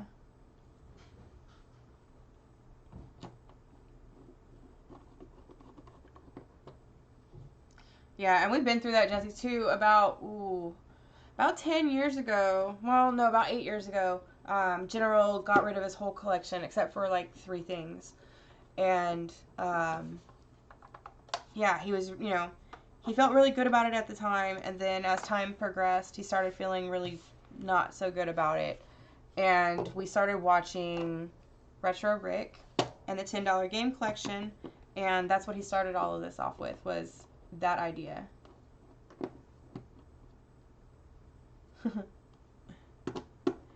I think we met Jesse on YouTube maybe a couple weeks ago. So this is Clay Fighter. This is the original one, like just plain Clay Fighter. And then there's Clay Fighter 63 1/3, I think is what it's called. And then there's also Clay Fighter Sculptor's Cut, Director's Cut. So I think we have all of the Clay Fighters now, which is really cool because, yeah, like it's kind of neat to see all three of them together. Huh.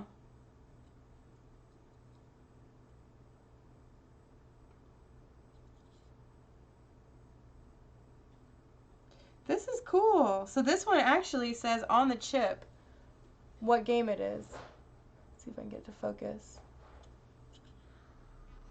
There we go. Come on. So on this chip right here, the big chip, it says, oh, it says Majesco Sales Inc. Clay Fighter SNES P-8C-O. That's pretty cool. This is, and it also says 1992 Nintendo right here on the board. So that's the first time I've seen the actual game listed on the chip. So that's really cool. That's really, really cool. That's why I like taking this stuff apart. You learn a whole lot of stuff. You know, just little neat stuff like that too. I wouldn't say archaeology of video games, but I mean, I'm kind of doing the anthropology of video games here, so that's really neat. And since that was my major in college, I feel like it's all like coming together full circle. So y'all, this one looks really great. I'm not going to spend a whole lot of time on this one at all because it's in really, really nice shape. There's nothing, like the cart itself looks like it's maybe been inserted like 5 times. The case itself is great. It's really clean. I don't see any like major dirt or dust buildup. There's just a little bit right here in this corner. Got that cleaned up. Oh yeah, I was trying to. This is the Clay Fighter, original Clay Fighter. So yeah, let me see.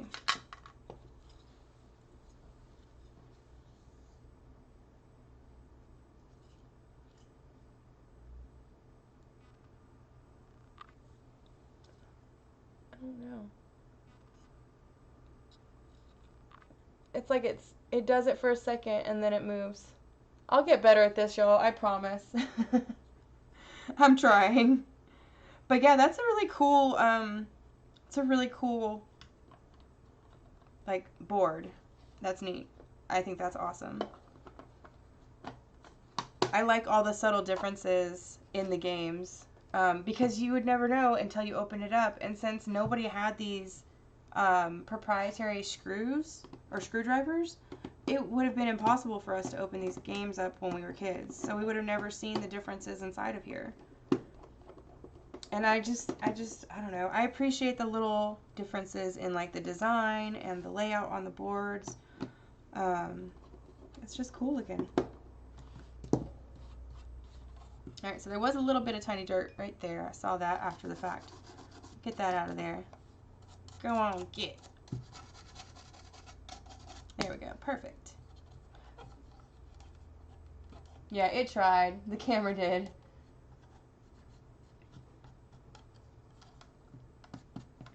Okay. So that one looks great. Alright, now we got one. Oh, so this one will be a good one. So this is King of the Monsters for Super Nintendo. It's got a little bit of like adhesive on it. A little bit of discoloration. So it'll be a good one to clean. It's got the silver screws, so I'm guessing it's a little bit of an older release. So let's see what the board says. Whatever, if it's going to say 90 or 92. Ooh, okay, this one's cool. This one's not as bright of a green. This one says 1990. Okay. And if you see on this one, on the board. It doesn't say the game on this bigger board. Come on. Work with me. No. I tried. So I have the sculptor's cut of Clay Fighter for the Nintendo 64, the Blockbuster release one. But I think that's the only one that is like the super hard one to find. And then we do have the other 64 one, I think.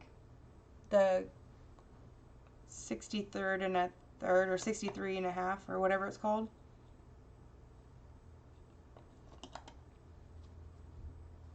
Okay.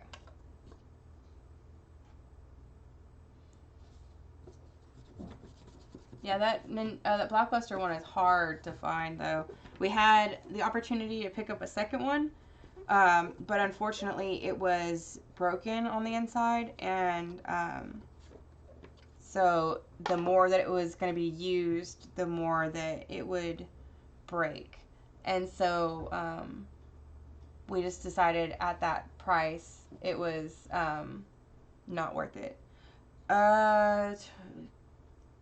Maybe?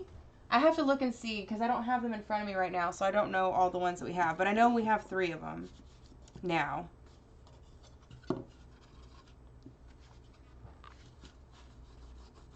Okay, so I'm just using the Mr. Clean eraser and a little bit of alcohol. And we're just going over this adhesive right here. Probably could just use the toothbrush. That way we don't damage that finish.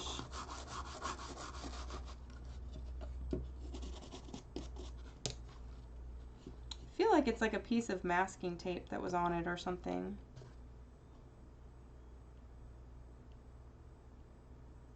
Maybe it's like a price tag? I don't know.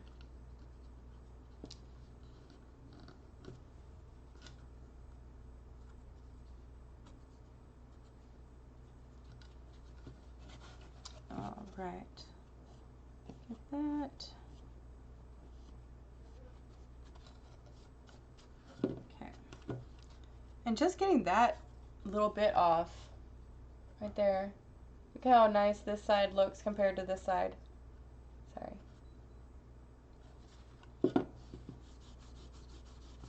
These Mr. Clean magic erasers, I think, okay, this is actually the generic kind from the Dollar Tree. They're called, I think, melamine sponges. And they work so wonderfully at getting like consoles clean or getting your cartridges cleaned, your controllers clean.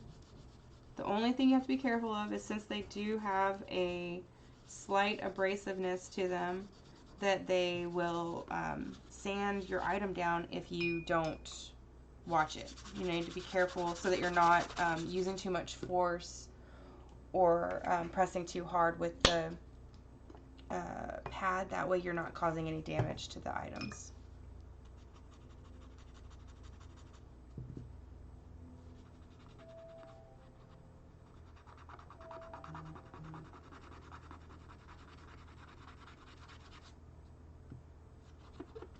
Okay.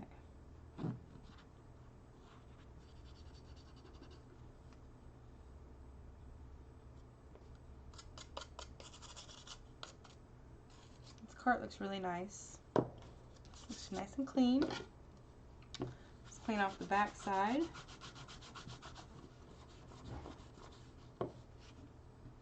Yeah, it is a big difference. And it's crazy, it's just like real quick too, you know? But I mean, even that, look at that. You can kind of see the straight line from right here that I've cleaned versus this side that I haven't. You can see right there that dirt. And it just makes it look blue instead of yellow. If you look at the sponge, you can see, like, none of this stuff looks that dirty. But it picks up that top layer of micro grime that's just kind of making everything look like not so shiny, and it just gets it off and makes them clean again.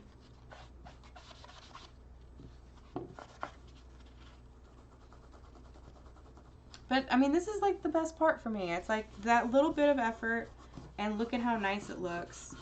And, you wouldn't even believe sometimes, like, that stuff was gross looking before. Because now it just looks good. Yeah, it had to be masking tape on the back of this, or on this cartridge. Because it's like a white paper tape. Well, Jesse, what you gotta do is you gotta try to start building it up again. When I know that you have trouble getting out and stuff like that, mobility issues and stuff like that. You might not be able to get to the store and stuff, but when you do, if you ever go to like Goodwill, look at their games and try to find a game that you can sell on maybe Facebook Marketplace and have somebody come to you and pick it up, and then next time you go, then you use that money and you buy a few more games and keep flipping it, and then you can build your collection back. Like, that's what we did. That's how we started this one back, where we started with the $10 and, you know, bought some video games with that and then flipped it from there and just kept going. And General Malice did all of that in a year. I mean, it took a lot of hard work and a lot of effort to get it done. So, like, I'm not trying to, like, downplay the work and energy put into it, but it is definitely possible to rebuild your collection starting off with just a little bit. You know, it just might take your time. It just might take some time. So, but I believe it. I believe you could do it. Or maybe find, like, one part of the collection you want to work on and then focus on, you know, I only want to have GameCube stuff, or I only want to do Nintendo stuff right now. You know, Super Nintendo. And then branch out from there. Because, yeah, there's stuff where I'm like, oh, man, I really wish I still had that. But I'm just going to, you know, slowly build my stuff back up. All right. So we are good to go on this one. Put it back together. I wish I had the before and after, but see how nice it looks now? Got the adhesive stickers off. Got the sticker and the yellowing off the back. That cart turned out really nice.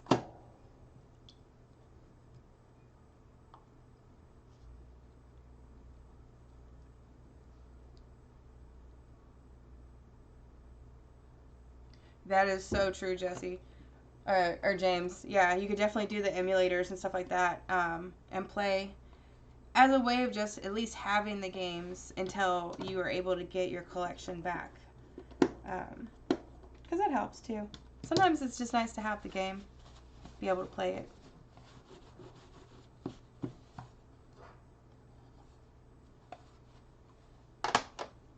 Okay. King of the Monsters 2. So this is another Godzilla game.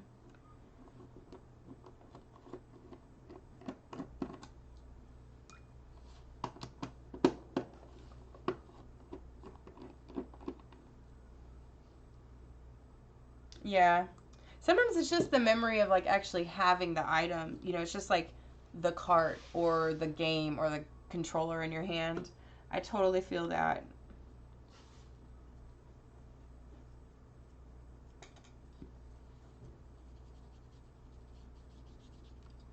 So this one looks really nice. Just gonna give it a quick once over with some alcohol. So this one says 1992, and then on the chip it just says Japan, and then SNES. It doesn't have the name of the game on it or anything.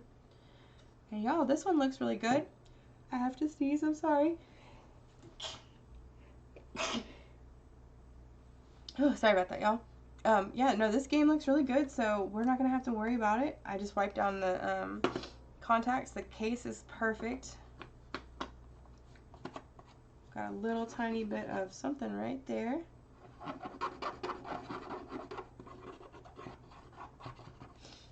And we'll put that back together.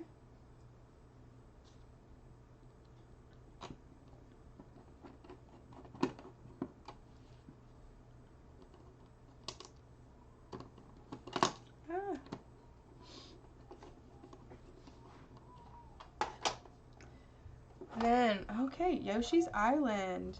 I think I played this one. I want to say I played this game not too long ago, and it looked like it was a lot of fun. Like I was playing it in the background. Is that Yoshi's cooking? I don't remember. Hey, what's up, Jesse? Alright. Oh wow, look how big this one is. This is super cool. So this one has another... Was that Yoshi Island? Yeah. I could have told you that. It's one of the bigger discs. It actually utilizes the full 16 gigabytes or megabytes of board capacity. They stretched the crap out of that game. So this one's really cool. This one says Nintendo 1995. This chip is from 1993. The battery is a 2032. So if you need to replace it, that stores your save files and stuff on there. Big capacitors. Yeah, this thing is cool. I love that bright green color. Awesome. So we're just going to take a little bit of alcohol, clean our contacts off. Everything on the board looks really nice. Well, I didn't do this earlier. I don't know why I didn't. But if you get a chance to, don't forget, if you sign up through our link, you get a free $10 on Whatnot. Oh my gosh, I did the link wrong. Hold on.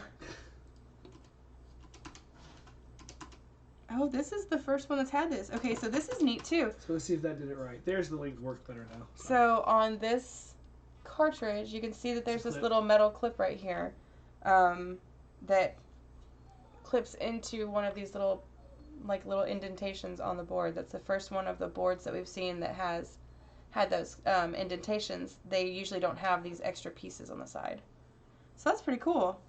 So we're talking about the evolution of game cartridges. We're doing the anthropology of gaming as we're cleaning. Ooh. Yeah, I know. I was like, look, my college degree is finally coming in handy. That is awesome. Hey guys, just so y'all know, we'll be doing a Whatnot stream this weekend, probably Saturday, maybe Sunday, but probably Saturday. And with that $10, you get a chance to get anything within the app for free, $10. I'm going to have a bunch of $10 Whatnot first-time buyer boxes. They're going to come with a guaranteed $20 item. So definitely check that out. They'll be in the Buy It Now section. So as soon as you come in and it's all created, I'll let y'all know. And then you just go buy the one you want. We'll send it off to you, and you're going to get a really cool video game related item, about $20. It could be memorabilia to clothing to stuff like that. So when we do launch, I will have a little questionnaire so that I can have enough data on everybody to give them something bespoke to them. So it will be one of like 3 items or something like that, because with Whatnot you have to make sure that you label the items, and it's not a pick and pull. You know, I'm actually giving you stuff that you'll be predetermined. So definitely check it out. You'll like it. I've been pulling stuff to the side. It's gonna be great. Yeah, it's gonna be awesome. And if you haven't heard of Whatnot, it's kind of like, or the way we've been describing it is like Appreciate it, Jesse. QVC for our generation. So they have everything. They have trading cards, Pokemon. No, he's whining because he wants to come up here. Is the door closed? Hold on a second. There's way too much stuff up here, but we'll do it. he's just a big baby, is all it is. Let's see. Everybody likes the puppies. Spectre. Spectre. Here's the thunder. Mm-hmm. Hey, what's up, Bubby? Come say hi, everybody. There's 2 of the puppies. Say hi, Bubs. Diesel. This is Diesel and this is Spectre. These are the babies. You gotta come over here and look. See, look, Spec, right here. Say hi. Say hi, everybody. What? What's up, Bubby? Oh, hey. Yeah, those are our little babies. Okay. You're being crazy. Yeah. You doing good out there, Bubs? I'm going outside. You go outside?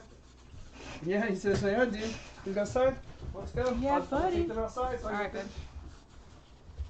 good. Yeah, they are just big babies who love to hang out with us, and they think that they're about 2 pounds. So they They just sit and cry sometimes because they want to be like with us at all times. And it's like they're with us 90% of the day because we don't, you know, we work from home and our inventory is here, and so they're very, very well loved dogs. They just feel neglected. They want everybody to know.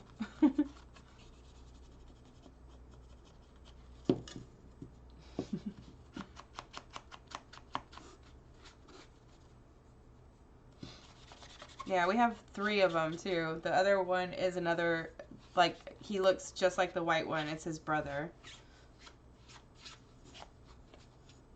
They're just big old mooses. And they're all boys, so they're kind of competitive with each other, so we like to keep them separated. Hi, little one. Oh no. Dang it. Well, you can always sign up with like an email maybe or something like that. I don't know.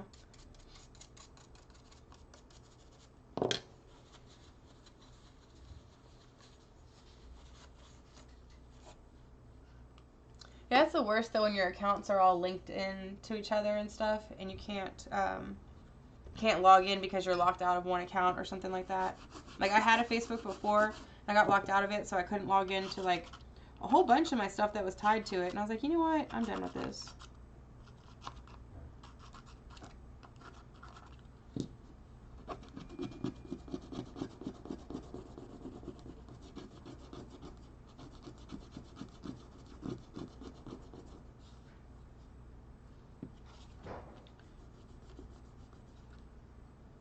So this cart looks really nice on the inside. It just has a little bit of stuff on the outside. Again, I'm trying to be careful with that alcohol and not get it onto the label.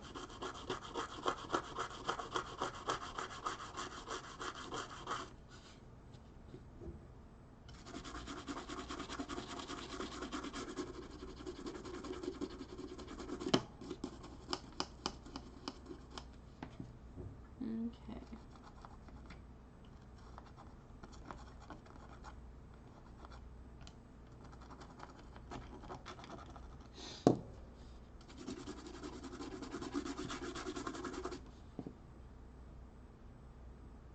That works perfectly, Jesse. Yeah, now you got 2 accounts, and you get $10 credit for both of them. And I was going to say, too, we will be doing giveaways during the live stream on What's Not, or Whatnot.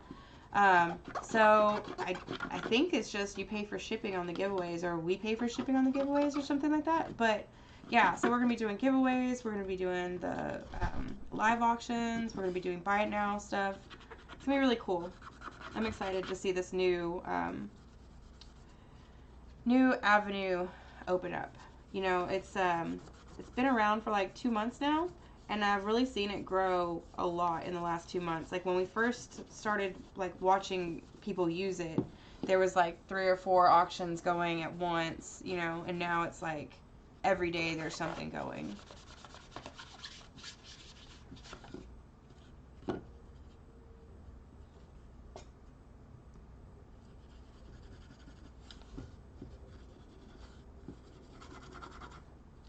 So I'm going to try everything to get this clean. It's just a little bit of stuff right there.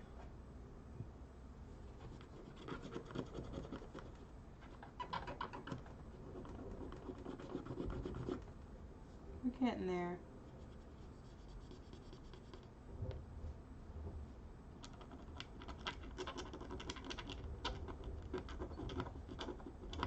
Awesome. Cool, so that looks good. Got that little whatever that was off there. Okay. Cool. Get that cleaned up.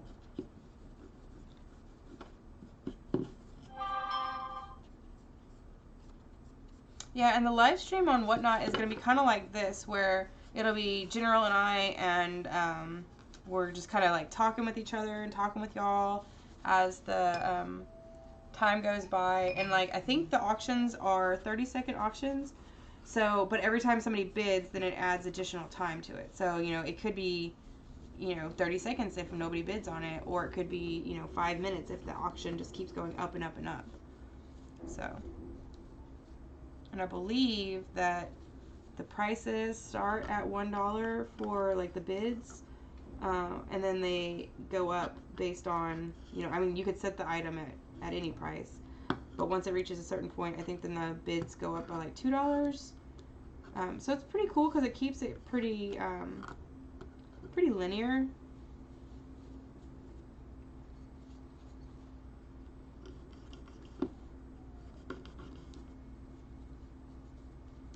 So I'm just using that flathead screwdriver, getting in the little cracks right here, trying to get the dirt out of there. I just put the paper towel with a little bit of alcohol, and I'm just trying to go in those little spots and just get out what I can. Sorry if y'all can hear the trash truck outside. Random depression. Yeah, I feel you on that one, Jesse. I feel you.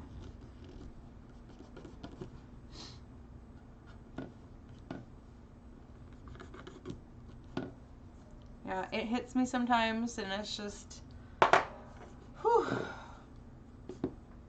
it can be rough. Alright, so this goes here, this goes here. It's nice like that. Put this little thing back in there, and let's get this closed back up.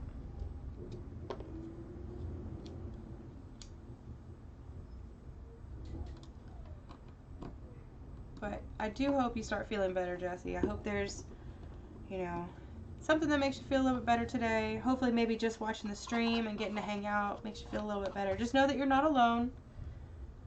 And, yeah.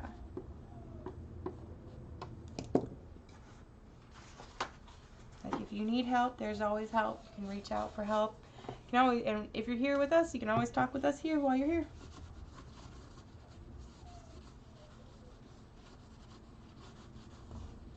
That way, at least you have company, There's nothing worse than feeling depressed and being lonely at the same time.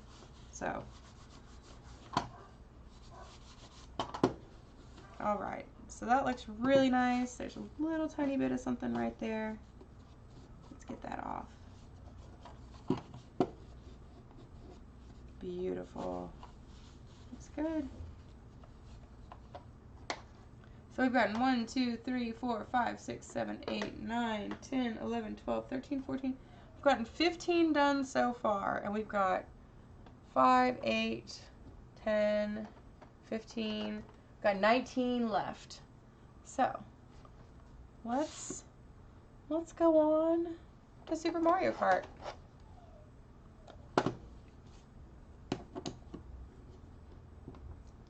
So this is cool.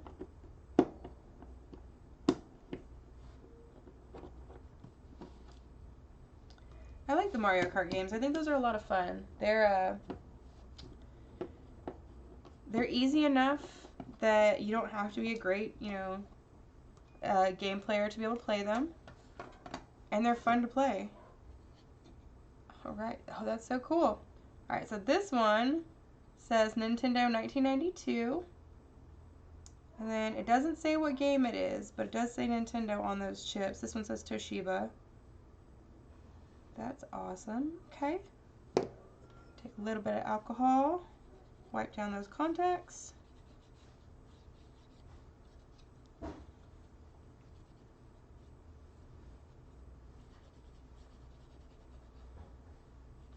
Those are a little dirty, not too bad. But I mean, I imagine with it being Mario Kart, that's a popular game. So, just scrub the edges, because there was a little bit of stuff on there.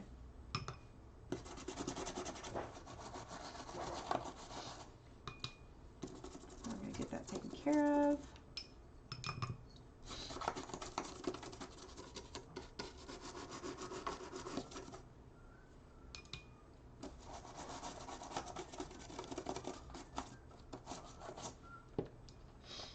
Okay.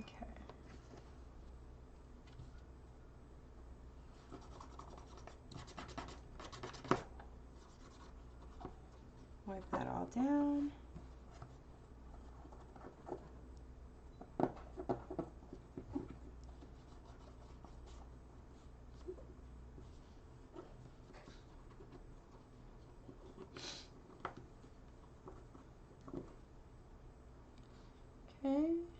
looks pretty good. We're going to hit it a little bit on the outside. A cart full of carts. That's awesome.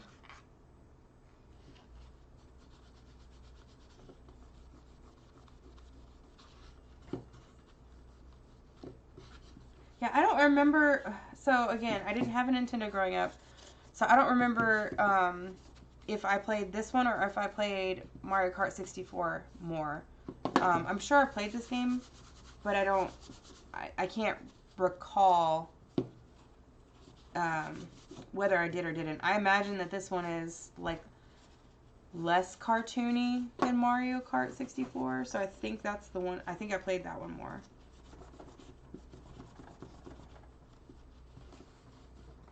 So I remember playing the 64 a lot. Like, that came out when I was in, like, late middle school or high school, I think.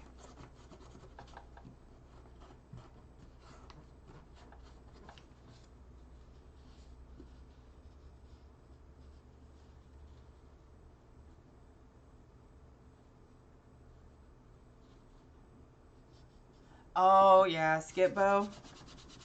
And see, so, yeah, my grandma just passed in November, and so we actually just went through the closet when we were getting ready for the retro convention, and I found, like, the board games that I would play with her. We played Ticket to Ride, and so, yeah, seeing all that stuff, like, definitely, you know, it brought back some feels, and I was like, we can't get rid of this game. I don't care if we ever play it again, but that's Grandma's game, and we're keeping it, you know. But that's kind of the, you know, it's like, it's sad, but at the same time, it's like I get to remember those happy, fond memories that I have of playing with her and with my grandpa and my mom and stuff like that. And that's really what I'm trying to focus on and think about, not try to dwell on the, you know, I miss my grandma, but more of, you know, enjoy the time that I did have with her.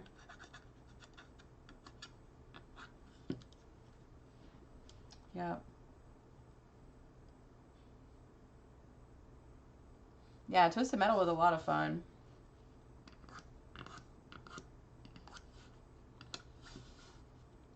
See, my grandparents were not into games at all. Neither set of them. And so, I didn't have those kinds of memories with them. My one grandpa called me a Cheeto Bandito. And so he would always make sure that there was Cheetos in the, end table. Like the little not coffee table, but you know, the side table that goes next to like your recliner. So there was always Cheetos in there for us. And then my other grandma and grandpa would always have like red vine licorice and jelly beans for us.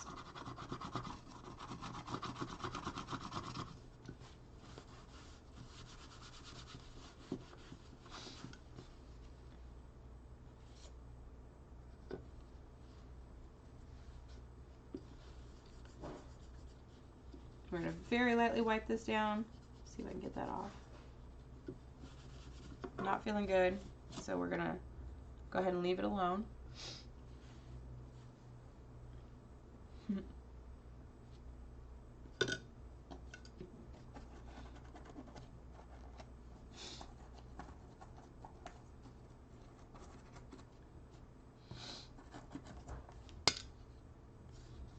You know, that's kind of the whole thing with this. It's like the nostalgia of going back and cleaning all of this. And like I said, you know, we're trying to bring back those feels that you had when you were a kid. You know, when you got to play with your friends, or you played with your grandma and grandpa, or you played with your parents. You know, whatever it was. We just want to try to bring some good back in the world. You know, make people feel a little bit better than they did, or than they do. And it's a small thing, you know, it's just games. It's just games, but think about how emotional, you know, your ties are to some of those games. You know, you played them with your grandpa, you played them with your grandma, played them with your best friend. You know, you played them at a certain time in your life that, you know, is really monumental to you now. And, you know, they're a lot more important in our lives than we were led to believe when games first came out. You know, when I grew up, everybody was like, oh, you're never going to get anywhere playing video games and blah, blah, blah, blah, blah. And now look at people making millions of dollars playing video games or building video games or fixing video games, you know? It's like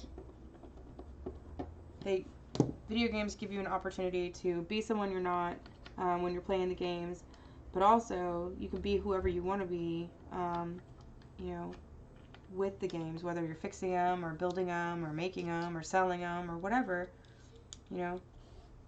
It's a whole different world.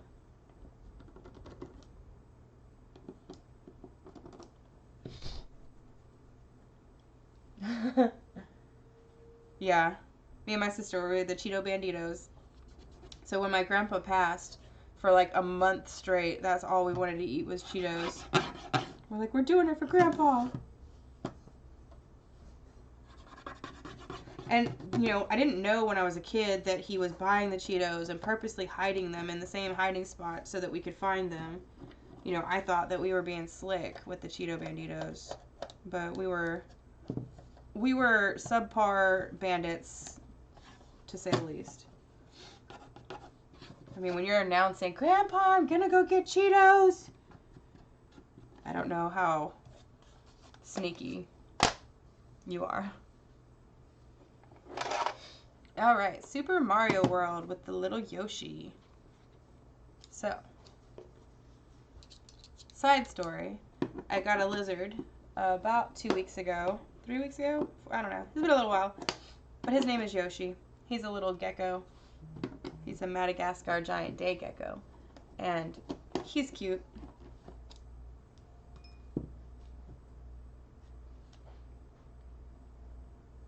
Anyone? Okay.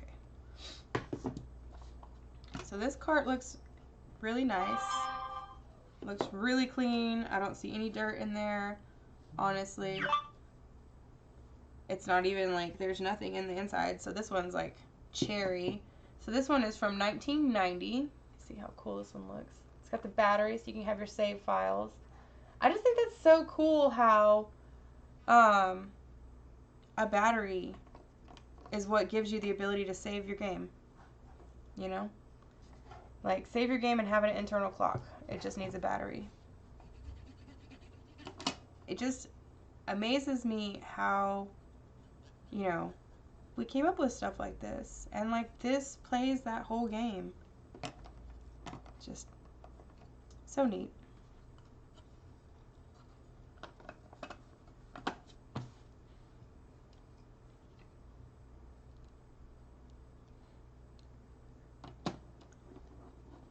Alrighty.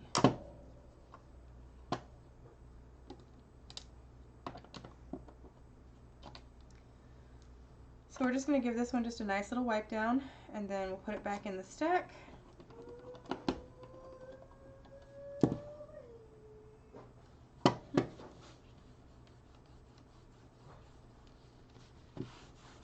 you just took a look. Oh. Oh my goodness. Is it broken? No. Oh. Oh, nice. And then we'll put our own backdrop in there. That's so cool. Manufacturer aluminum. I got 6 of them. Yay. Oh, nice. Then we can practice setting them up so they look nice. Yeah. He eats this stuff called Rapashi gecko food. It's basically smushed up fruit, and then So he'll we eat gotta cricket. make sure it doesn't get wet on the bottom. Yeah. Because it's this. Oh, the particle board. The MDF. So we can like put something on there or something? Yeah. You could probably, yeah. But all the keys match. Nice. So. That's cool. Yeah. This one up here.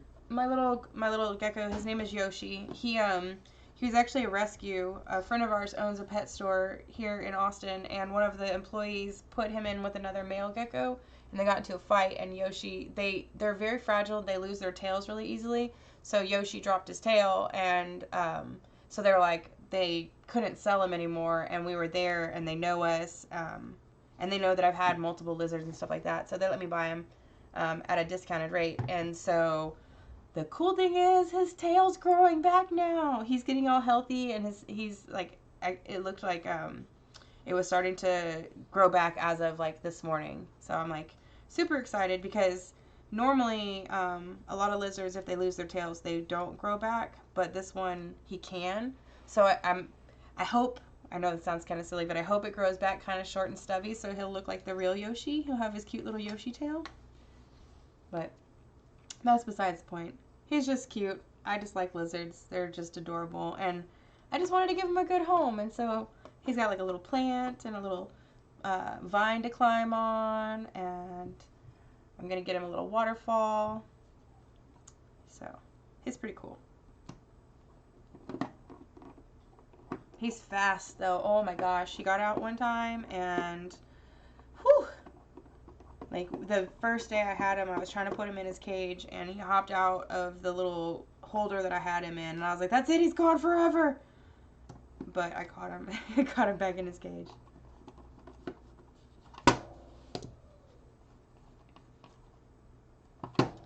Alright, so we're just going to do a wipe down real quick.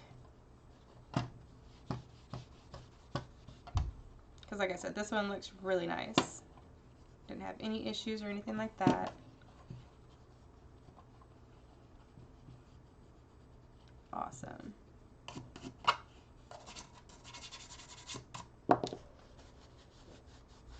Yeah. I know, I'm super excited. I just want him to be happy and like, you know, live a good life. And I don't know. I felt bad that he was sitting there in a little tiny cage because they couldn't put him back with the other geckos because he was injured, and so, yeah. But it's really funny because my cat is super jealous of the lizard, and so she'll go in there and sit in front of his cage all day, every day, just like, I'll get you, lizard. Oh, this one is really cool. Okay, so this is the Star Fox card. And this one says Nintendo 1992. Okay. There we go. That one's really cool. And it says it has a Mario chip, 1 of 100. It says that right there. There we go. Yay! Mario chip 100. That's pretty cool. But it's weird, it has a resistor kind of hanging off doing its own thing. Like, normally I don't see him laying down like that. But that's okay. We're just gonna go ahead and give it a once over with the alcohol. So this is kind of like the other game that we had just a minute ago where it had the full information all the way across.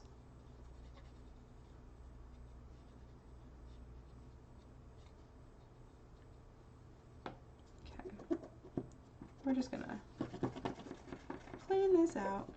It's not too bad. And wipe it down. Just real quick.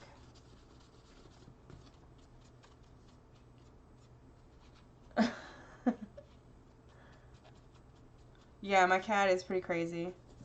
She's a stalker.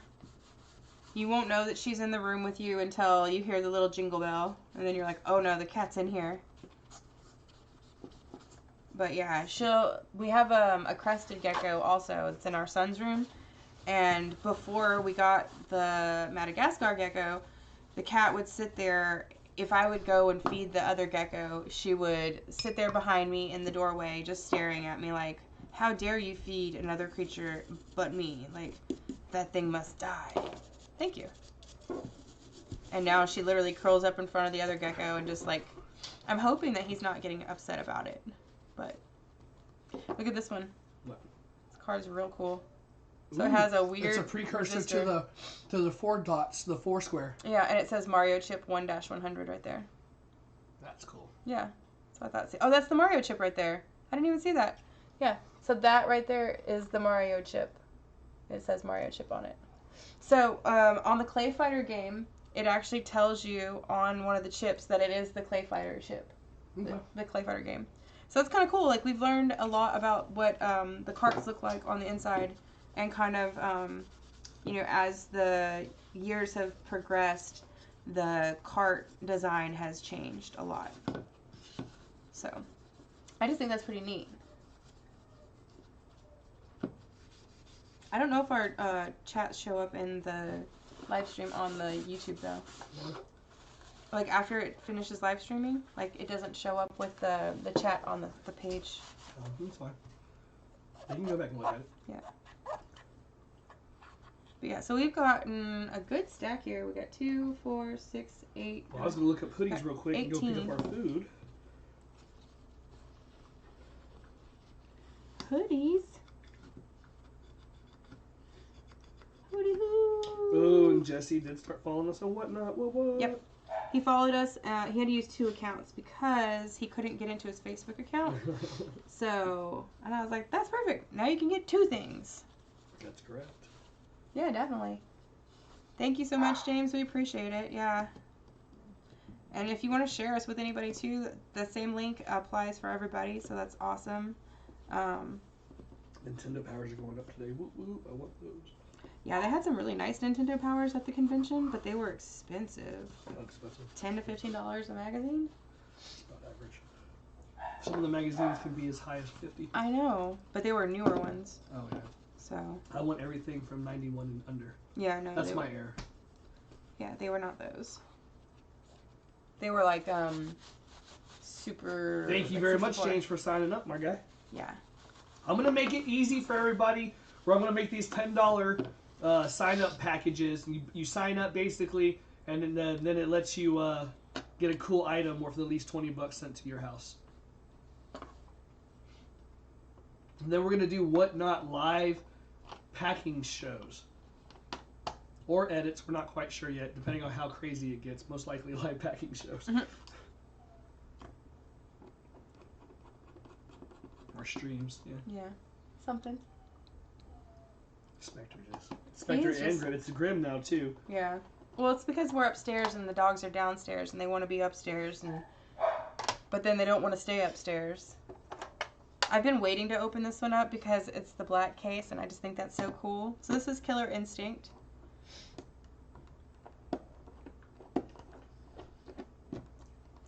Ultra, ultra, ultra, ultra. I feel like I've played the game. I know I've seen the game. But every time I think of the game... Orchid, Fulgore, Cinda, or, I'm gonna think of all their names wrong. Now, what am I supposed to think?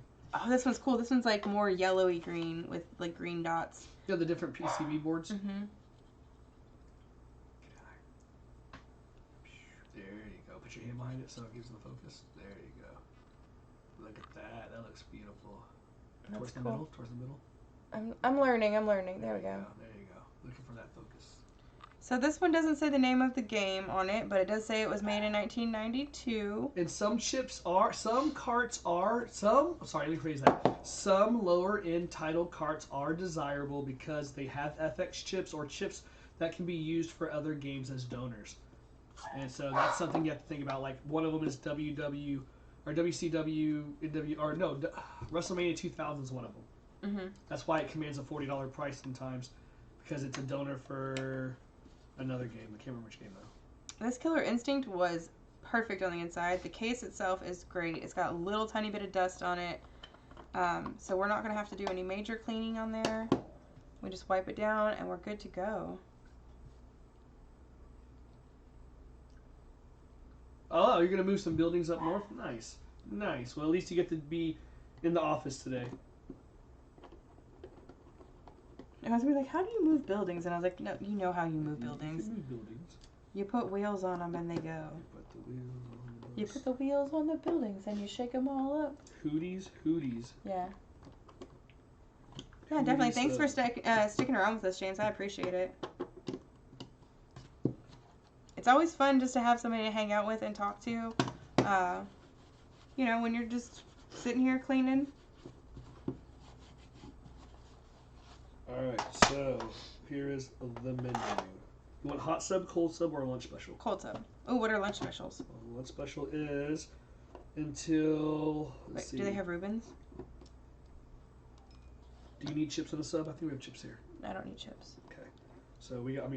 So you want hot or cold? Well, look and see if they have Reubens first. Phillies, cheesesteak, chicken cheesesteak, meatball, Italian pastrami, and veggie grill. Okay, and what are the other selections?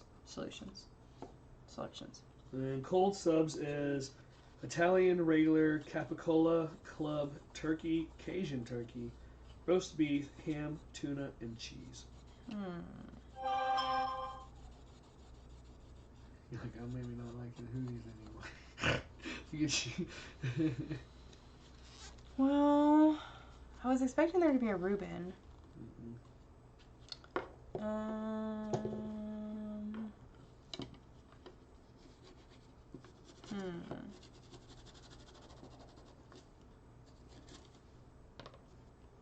So their Philly is grilled ribeye steak, mushrooms, onions, and peppers. Their chicken cheesesteak is grilled chicken, mushrooms, onions, and peppers. Then they have a meatball, provolone, onions, and peppers. That sounds good. Italian sausage, provolone, onions, and peppers. That sounds good too. Pastrami, provolone cheese, mustard, and onions. And then the grilled veggies is grilled mushrooms and onions, provolone cheese, and other veggies.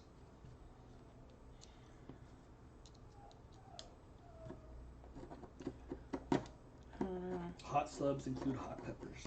Oh, okay. You can also have it on round wheat or as a salad. And upon a request, you can add mayo, mustard, olive, or oil, and oregano, lettuce, tomato, pickles, onions, and sweet peppers.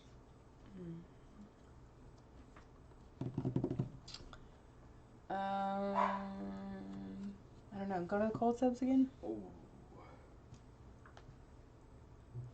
So hard. So special is salami, provolone, capicola, prosciutto, and deluxe ham. Okay, that sounds good. Then that's the special Italian. Mm-hmm. Then there's the regular, which is salami, provolone, capicola, and deluxe ham. Okay. Then there's the capicola, which is salami, provolone, and deluxe ham. Mm-hmm. Then there's the club, which is capicola and provolone cheese. I guess they're off tilt. Sorry. The club is roast beef, turkey, deluxe ham, and provolone cheese. The Cajun turkey is, the turkey is turkey and provolone. Spicy Cajun turkey and provolone. Roast beef and provolone. Deluxe ham and provolone. Tuna and provolone. American provolone. The first one with all the stuff on it sounded good, with the salami and the stuff. Okay. The deluxe or whatever. Okay, do you want a small or a large? A large is huge, and then a small is... A small is fine. So we can't enable Super Chat yet until we have, until we're monetized. So that's what we're working on, getting the viewing hours for. So we've been doing the streams to help get the Super Chats, to be able to actually activate Super Chats. So we have a little bit over 1,100 viewing hours right now, and we have to get to 4,000. So, yeah. But we're getting there. And then eventually we'll have, like, all the different links and stuff like that to make it all fun and easy. Yeah.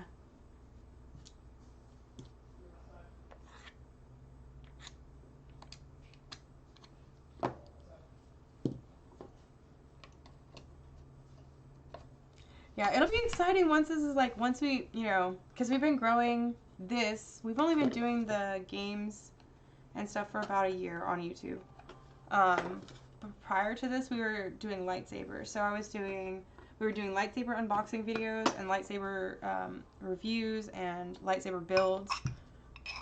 And so it's a whole different audience, and we had a lot of viewing time for that year, but unfortunately the view time only counts for 365 days, and then it starts over. So if we had a video that had 2,000 views on it, from last year, if it's over a year old, then we don't get those view hours for it anymore, unfortunately. It's crazy though. It's like you learn all sorts of stuff when you're working with YouTube, and only certain hours are counted as viewable hours. So if you're watching shorts, the shorts don't count towards your view time, but live streams do, and videos do, but private videos don't. And so we're working on it. We're getting there, slowly but surely. Alright, is there anything you don't want on and off your thing? I don't want tomatoes. I want all the rest of the stuff. No mayonnaise. I want vinegar, no oil if possible. But if it's together, I don't care.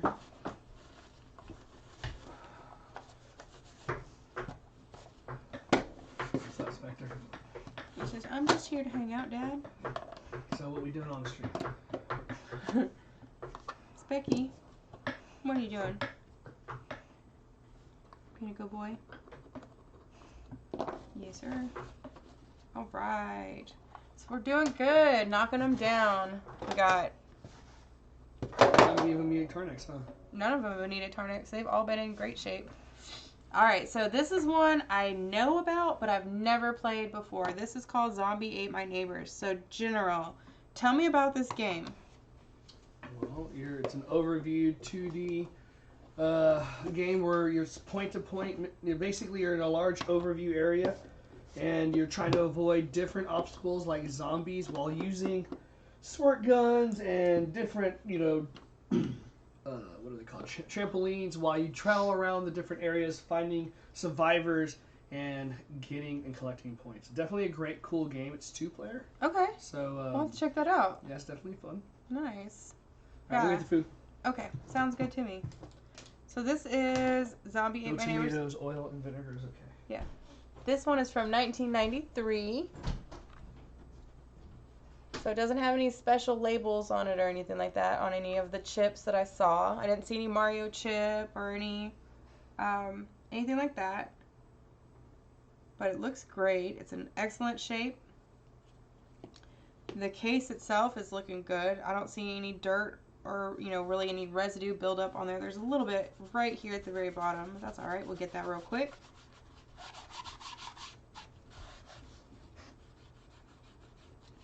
I think we're going to put this one in our collection because it's just such a great copy, and since I've never played it and I like zombies, I think it's one that's just going to have to stay.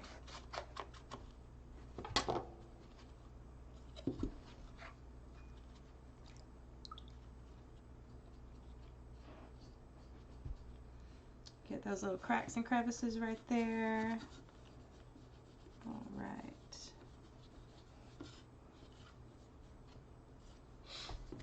Get it back in there.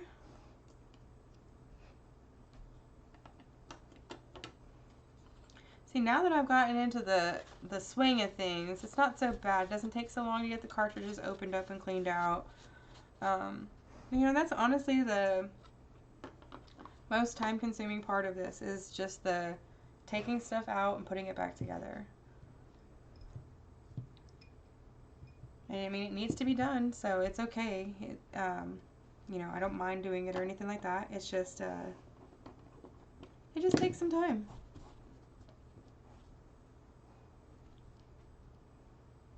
But honestly, it's so worth it when you see these games and how nice they look.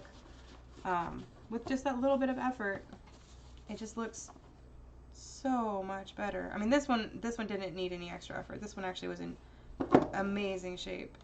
It wasn't dirty or anything like that. It just needed a little wipe down. Alright, so that's that. Looks good. And then when I come back, we'll be done with the street. Ate My Neighbors. Alright, so this one's going in our collection, so I'm going to put that one over there for right now. Alright, we've got Teenage Mutant Ninja Turtles Tournament Fighters. Alright, so I've never played this one before. I did play the Ninja Turtles arcade game a lot when I would go skating and stuff like that. I mean, I'm pretty sure I just spent money. I didn't necessarily beat any levels. I just think I spent a lot of time playing it at the arcade. Alright, so this is this one. So this is from 1990. No major differences on this board. It's a pretty big chip right there, though. Right there. So we're going to take a little bit of alcohol. We're going to wipe down the contacts. Thank y'all all for hanging out with us still. I appreciate it. We're just cleaning up this collection that we picked up yesterday from James. made a nice friend in that situation. It turned out to be awesome. It was a really fun experience too, getting to see all these games. One that I've personally never seen before. And it's like I've seen a lot of I've seen a lot of games, working with General Malice and stuff like that, and being married to him for 18 years. Like we've seen a lot of stuff, but I didn't grow up with Nintendo, like Super Nintendo stuff, and so we didn't have a lot of this in the house. And so it's neat to see some of the games that I never got exposed to as a kid or as an adult. And there's a lot of fun stuff. Like, I'm really excited to try these games. That Sunset Riders that General keeps talking about sounds like it's fun. I know he told me it's like an old Western shootout, but for whatever reason I keep thinking in my head it's like zombies shootout. So we'll do a, stream with me or something, or play with me day where we do, we all watch us play that game. Cause, yeah, it'll be interesting. I'm not very good at shooters, but if it's like the shooting style game, like the arcade, old games, then, I might be alright.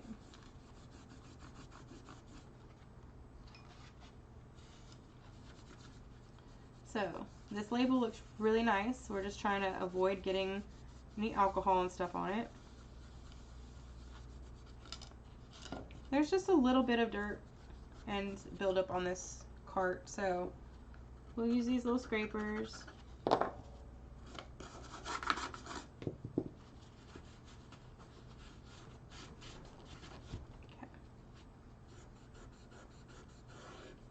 There we go.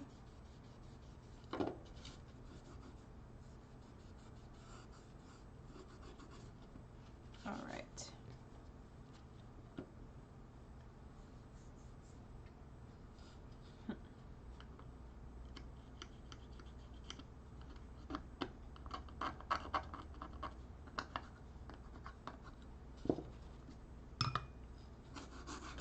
So this is just 91% isopropyl alcohol. I'm using a soft bristle toothbrush, and I'm just trying to go in there and get that stuff that's stuck in these little grooves on the side of the cartridge.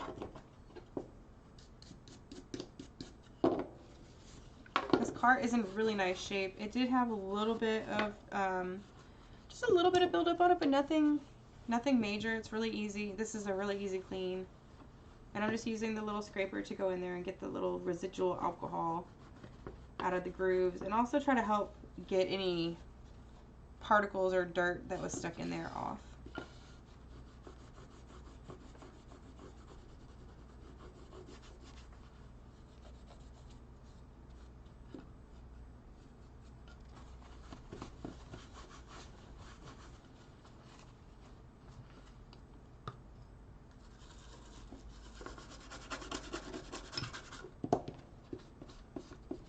I know General was really excited about getting a Turtles in Time game. I think we got one of those from this collection. But yeah, he was really excited about that particular game. So that's cool. I don't know why. But I just know he was excited. So, if anybody knows why General would be excited about a Turtles in Time game, let me know.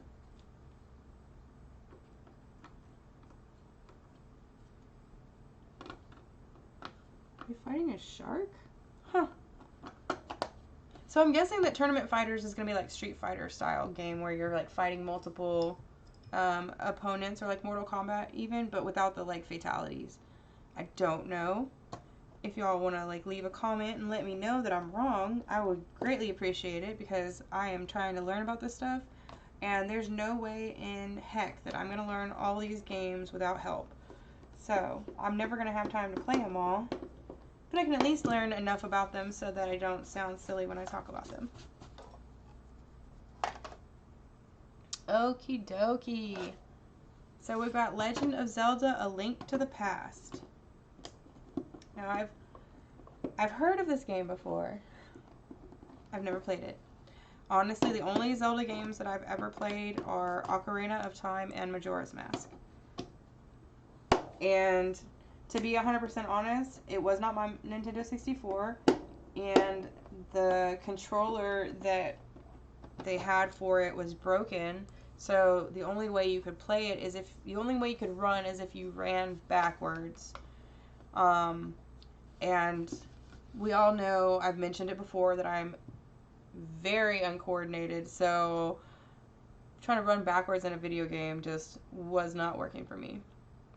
Alright, so this is the board. This says 1990. You can see it's got the battery here for your save files, and it's got all the little chips on there and stuff. Looks really cool. Nice dark green. It's in excellent condition. The contacts right here are really nice and clean. They look really good. There's no major dirt or dust or anything like that. There's a little bit of oxidation on here.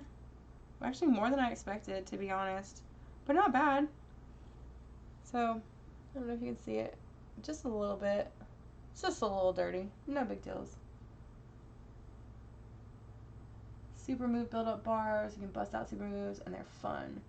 Oh, nice. Okay, cool, cool, cool. Yeah, like, I've seen a bunch of games like that. Kind of like, I think it's like, what is it? Marvel vs. Capcom and, like, Street Fighter and stuff. Again, I'm not very coordinated, so I don't like to play PvP games because I am not good at fighting other people. I need to be able to just kind of play on my own and stuff like that. So I don't really play a lot of fighting games or anything like that. And if I do, I get my butt handed to me immediately, and so I don't like to play them. Whereas General Malice and Little Malice, those are their games. Like, they are so good at that stuff. I'm like, give me a puzzle to solve. Give me, you know, some sort of challenge to figure out. That's my kind of tea. I tried playing this one game called, let's see, I think it's called Dollhouse. And you're, is it called Dollhouse? I want to say it's called Dollhouse. But anyways, you're basically a private eye or something that's like going through this like maze of rooms, and there's these mannequins that move, and there's it's not a ghost, but it's like a ghost-like character that like travels from room to room and stuff like that, chasing you down, and like you're trying to not get caught by this monster thing, but you can't really see the monster thing. I'm giving y'all like the worst possible Cliff Notes version of this game. That's probably not even the right game. But anyways, long story short, it was supposed to be like a horror game, and I was so scared of the game that I had to play it on the movie version, which means that the monsters could not hurt you. And so the monster that chased you basically would just show up and start bumping you around because they couldn't kill you anymore. And it was still too scary for me to play. I was like, no, thank you, I'm good. I'm good. I'm good on this. I don't want to do this. Yeah, because I'm a big weenie when it comes to scary video games. But like PT, like I played PT. That was cool. The playable teaser or playable trailer from Silent Hill. That wasn't so bad.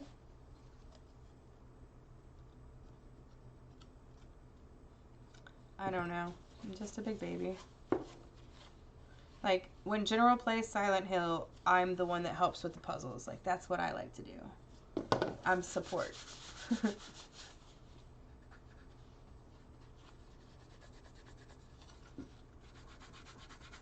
That's the next game, though. I can't wait until Little Malice starts playing the Silent Hill games, because those are the games that I have very fond memories of. When General and I started dating, that's what he was playing, and so we would spend our evenings playing the game together, and he would, he'd be playing the game and I'd be helping with the puzzles. And I just had really fond memories of that, and it was a lot of fun. And the first one I remember him playing was Silent Hill The Room, which everybody's like, ew, that is like the worst Silent Hill game. But honestly, I just have such fun memories of it that it makes me happy whenever I see it.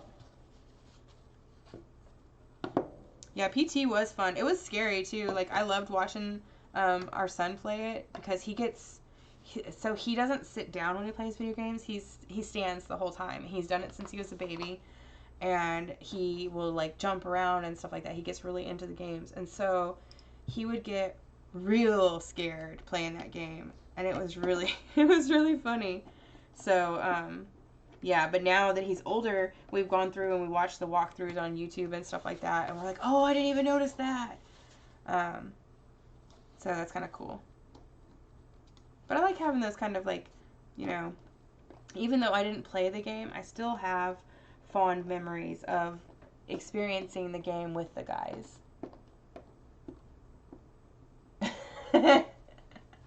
Yeah, see, at least I'm not a screamer when it comes to movies, but it's games. Like, I get engrossed in them, and I just forget where I am. And yeah, like I even tried playing a 3D virtual reality game that was like a scary game. No, like, it's too much.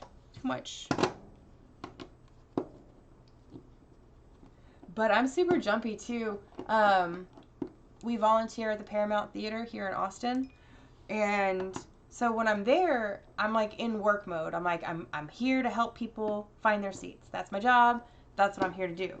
So I'm not expecting people to touch me. I'm not expecting people to like come up behind me. I'm expecting for people to, you know, come to my front and talk to me there.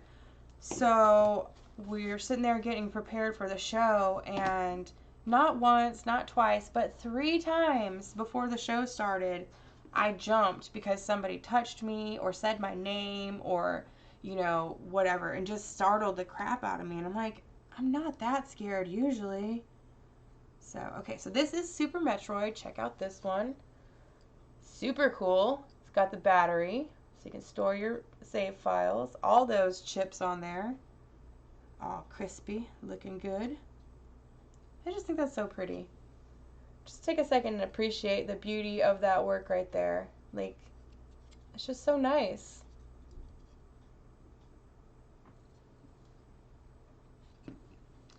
Alright, so we're just going to clean it off. Looking good. The cart itself is really nice and clean. I wanted the deluxe Italian with no tomatoes.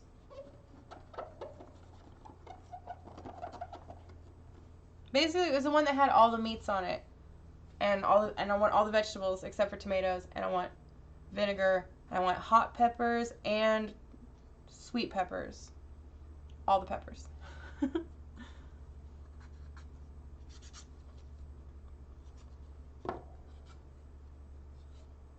All right, so that looks great. Oh, and I forgot to mention, this one says 1993 on this chip, or on this board. So let's put it back in there. Okay, so I know about Super Metroid, and let me tell you, when I found out that Samus? See, I never played the game. But when I found out that, spoiler alert, Samus is a female, or is a girl, woman, I was like, what? In a 1993 game, you're going to have a girl as the main character? And nobody knew about it? I was like, you got bonus points on that one right there. That one, it makes me laugh. It's pretty funny. So, because yeah, what a shocker. Like, I saw the little, like, robot suit thing, you know? And I was like, that's totally a dude. It's a dude because they're all dudes. And then they're like, no, it's a girl. I was like, what? So cool.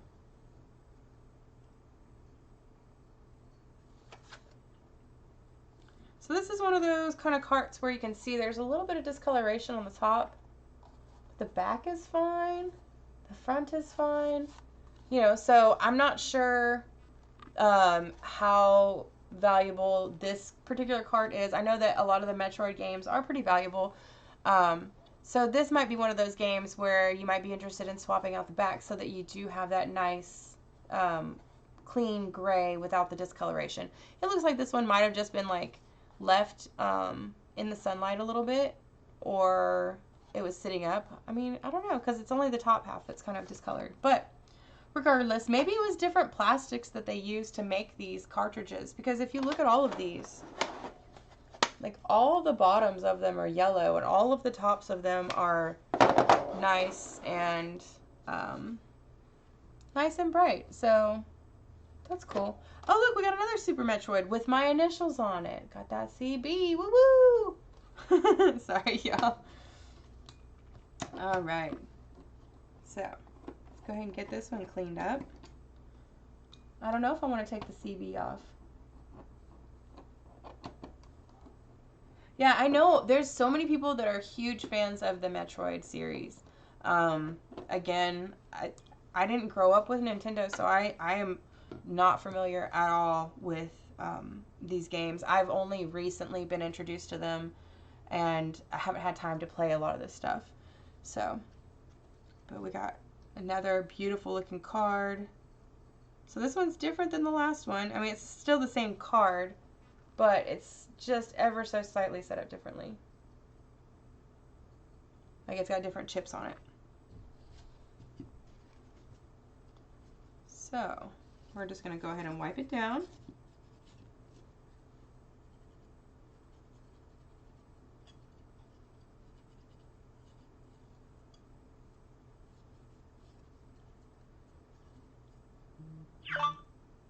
So pretty. This one says 1994 on it.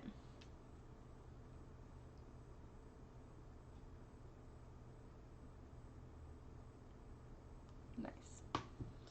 All right.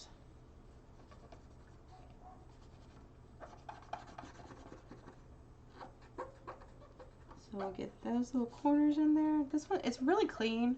It's just got a little bit of dirt and dust in there. Nothing major, but you know, since we're in here, we might as well go ahead and spruce it up.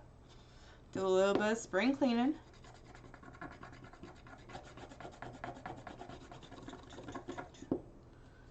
Okay, all right, looking pretty good over here.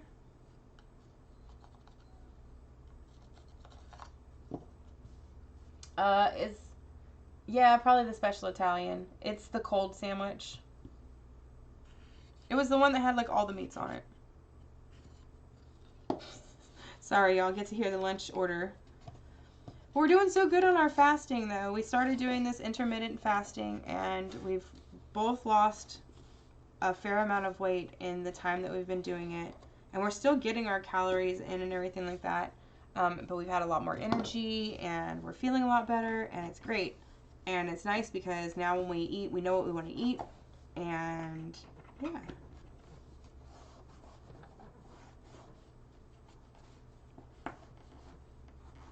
I don't want to be one of those people that's like, oh my gosh, you should totally intermittent fast because, you know, everybody's got their own stuff going on. But it's working for us right now.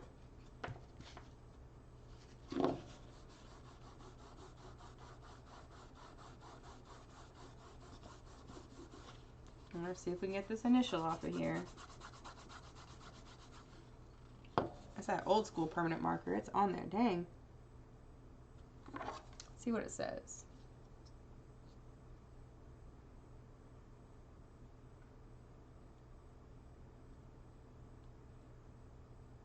It says something. Huh. Interesting. Can't really get it off, so I'm not going to really stress about it too much. No reason to. It's just, it is what it is. It's part of the history of the game, to be honest, you know? Sometimes it's like a price tag that tells a story, you know? Like when you have like a KB toy store price tag on your stuff. Still, people are like, what is KB toy stores? And be like, oh, well, let me tell you.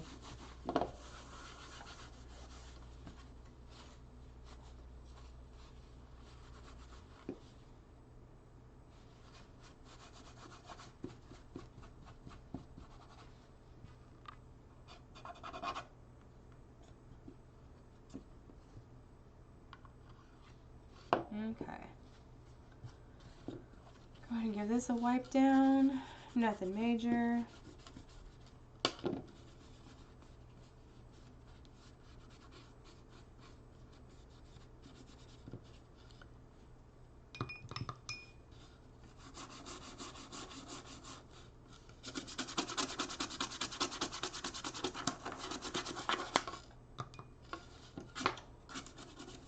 And again, we're trying to avoid getting any alcohol or any liquid on the sticker, so I'm just trying to be careful.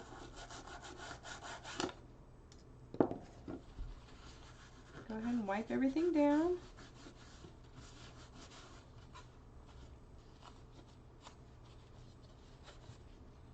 And we're going to get it put back together. Beautiful.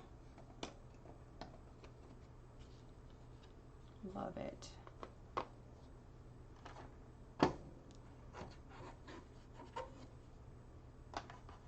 Just makes me so happy to see this stuff just looking so good. You know?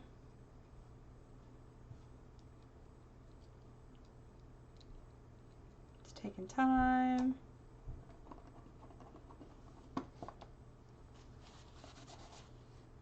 Thank y'all so much for hanging out with us. I appreciate it. We're just sitting here. We picked up this large game collection last night from James. And we're just going over the Super Nintendo cartridges right now. We're cleaning them up. We're putting some of these items into our personal collection, and then some of the items will be available for purchase either on our eBay store or they'll be at our next convention at the Retromania. So we're just trying to take the time to make sure that everything looks nice. It's in the best possible shape that we can get it. James took amazing care of his items, so none of these items are in any kind of condition that I'd be worried about. I'm just trying to give them a nice little, just a nice little cleanup.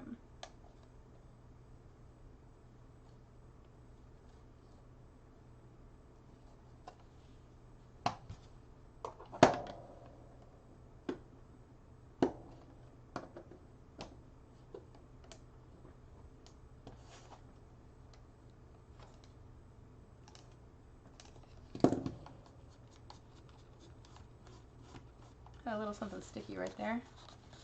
Okay. Get that lint out of there. All right, y'all. We are getting down to the final, what are we at? 5, 6, 7, 8. Final 8 cartridges. So this is Donkey Kong Country. I am familiar with this game, but I have not played it. Oh, this one's cool looking. Check this one out. Got that dark green. The back. The gold star. It's got the memory card, or the battery, so you can save your data. Looks cool. So we're going to real quick just hit it with some alcohol on that contact. This game definitely, you can tell it was played, it was loved. It's not damaged by any means. However, it definitely has seen some use. And that's great. It's good to see that the games are getting played, you know? So it actually had a little bit of tarnishing on it. Not major, nothing crazy or anything like that, but just a little bit, just enough that, you know, a little clean will be awesome for it. So that looks amazing. That cartridge is clean. There's no dirt inside of it. It looks like it's been stored inside of a box. So James, thank you again for taking such amazing care of your items. I really appreciate it.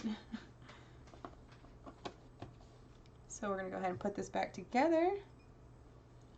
I'm going to do a little bit of cleaning on the outside. There's a little bit of something right there. Nothing major. Like I said, all these carts were in such great shape. I'm really excited to get to play some of them. I've never played the other Clay Fighter versions before, so I'm kind of excited to see those.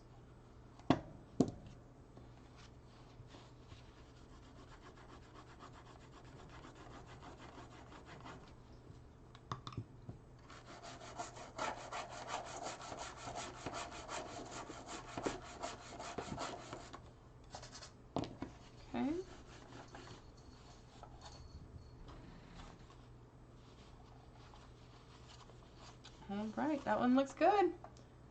So, on to Jurassic Park.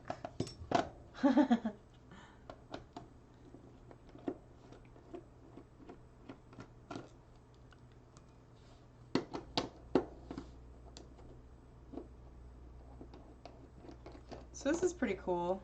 I know I played Jurassic Park on the Sega. Look at this one. It's so little. So no memory card, or no battery, so no save file on there, or no clock on there. Just a little one. It's got everything you need though. Go ahead and wipe down those contacts real quick. It looks like this game got some love. You know, it's not damaged or anything like that, but you can definitely tell that it was played. It's got some wear on it. It's got some, it's just got some love. And that's awesome. It's like all these things were meant to be played, you know? And so it's awesome seeing that somebody loved this and somebody got to enjoy this a lot. And you know, what's really cool too is the fact that I actually know the person now that played these games. And I get to pass on, you know, part of their history and part of their legacy onto somebody else. You know, and it's really exciting. You know, because it's like, we're not always going to stay the same. We're not always going to have room for everything that we've always had. We're not going to always want everything that we've always had. And so when it's time to pass it on, I think it's really nice and kind of sweet to be able to pass it on to somebody that will tell the story or can share the story like, you know, like we are. We even told James, we're like, look, we're going to make a YouTube video about it, so if you ever want to, you know, see your collection, you can watch the video that we made about it.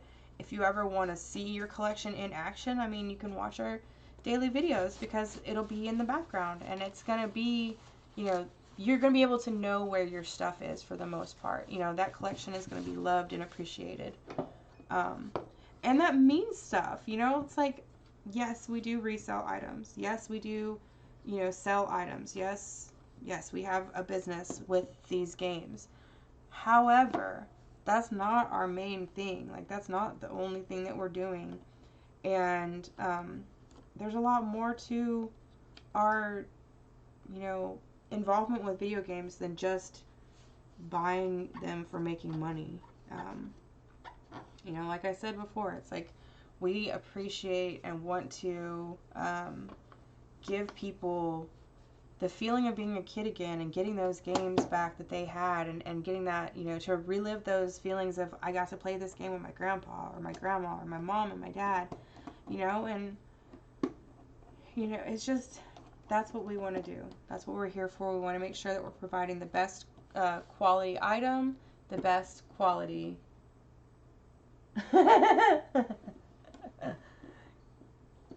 That's awesome, James. James was just typing out the theme song for Jurassic Park into the chat. So it says, boo-doo-doo-doo. Yeah.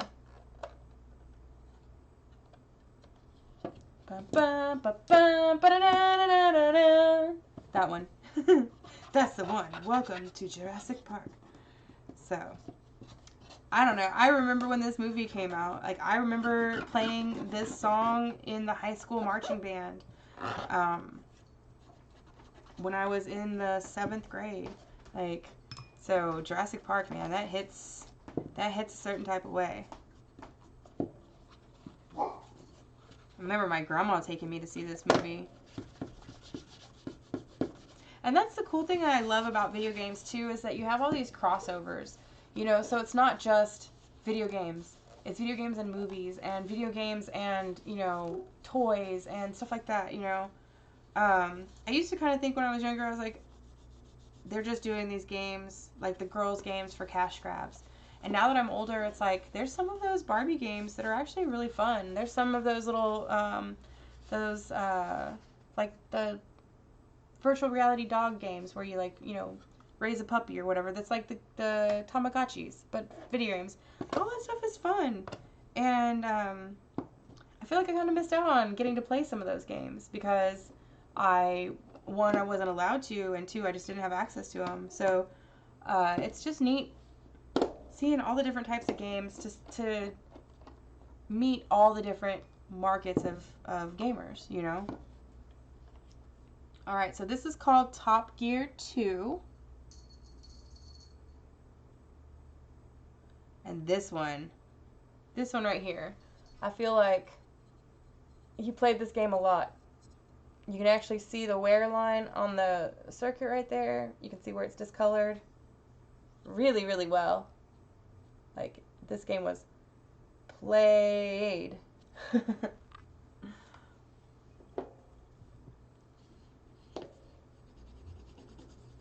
So this one is actually one that we could Tarnex because it's been played so much. And you can see right here that the Q-tip is turning kind of a greenish blue color. That's from all the oxidation and the residue and stuff on the contacts that I'm scraping off. So if it was more, I would probably use the Tarnex, but there's no like any kind of buildup or anything like that on there other than just the tarnish. Like, it's not corroded or anything like that, so I'm not worried about the game not playing because of this.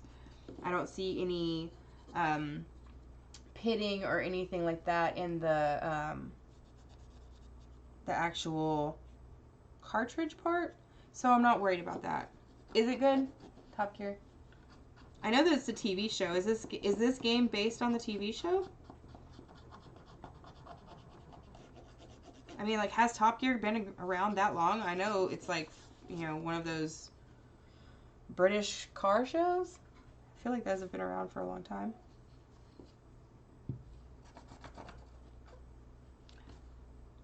I got my first bug. Got one bug. Can't see him. But he's no longer alive. He was not alive before either. He was a tiny bug.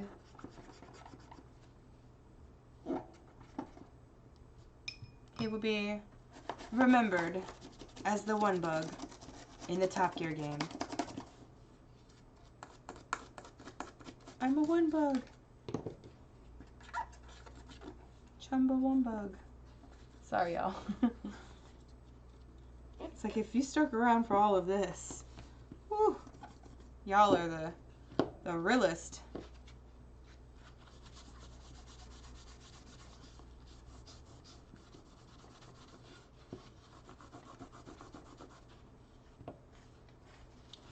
All right.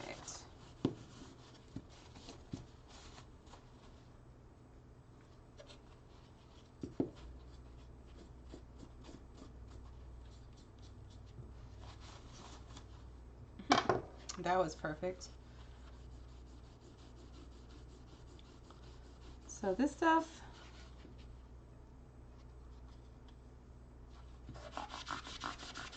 is a little bit of dirt on this front case. So let's see if we can get a good representation.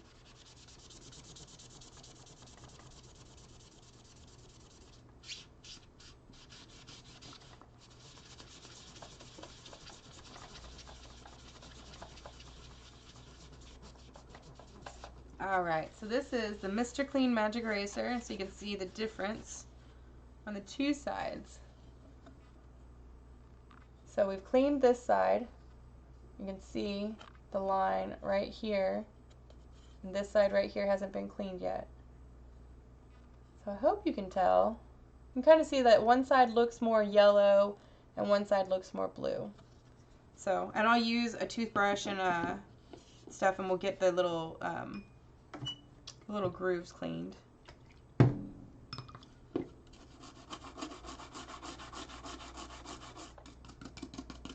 And again, we're just using 91% alcohol. It doesn't cause any damage to the circuit boards or anything like that. It works really well at getting the dirt off. Plus, you know, we're able to kind of disinfect the items as we're working.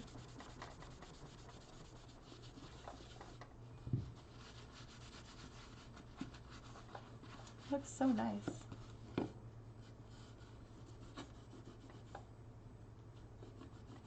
Okay. A little scrub-a-dub-dub. And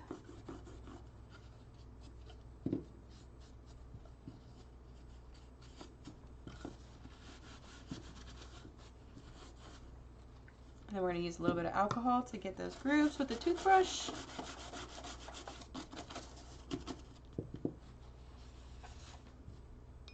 Maybe hit that too.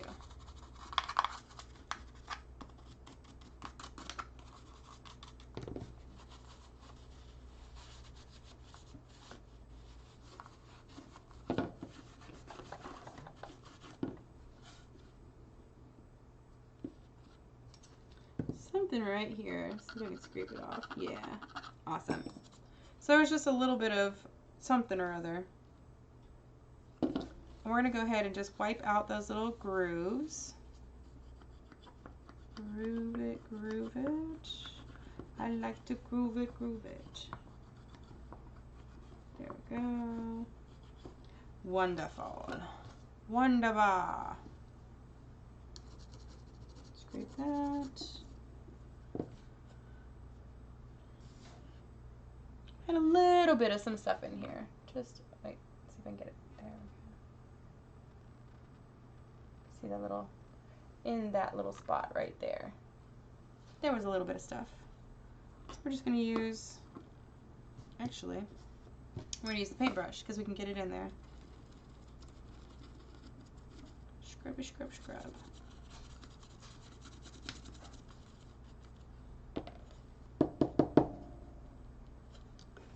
Beautiful.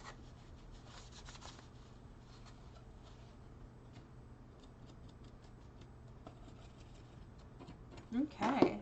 So now we can put this game back together. What was it? It was Top Gear? Yeah, Top Gear.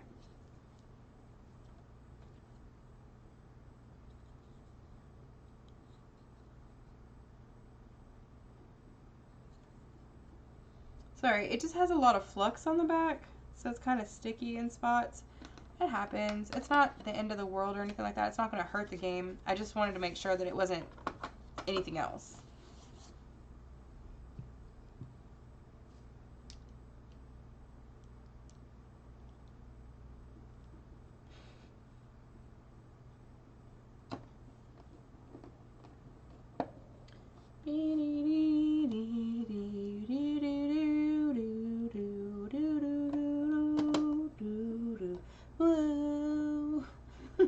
Sorry.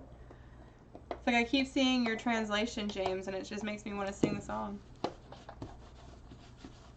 It's like, what is it with trying to sing songs that don't have words? It's like, that's my jam. I only sing songs with no words.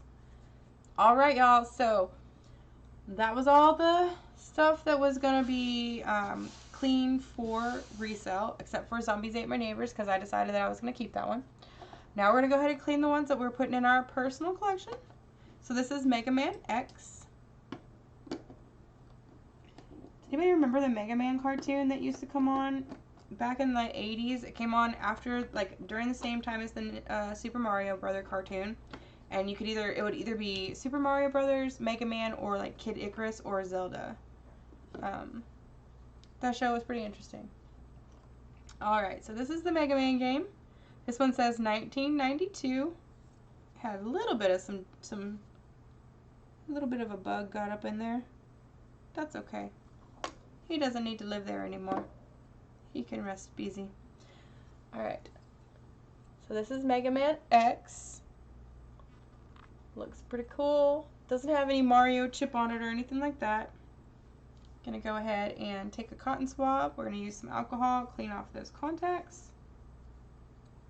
Looks really nice. It always amazes me what games like get played the most in people's collections. You know, it really looked like that Top Gear game was one that was really was really good and was played a lot. So, alright. This game is in great shape too. There's not a whole lot of discoloration on the case. We just had 2 little friends that had moved in for a temporary residence, and they've been evicted. So we can put everything back together.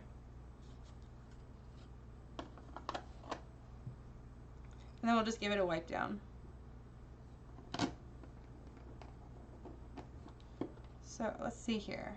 Can I finish these last 4 cartridges before General Malice gets home with my sandwich? Let's find out.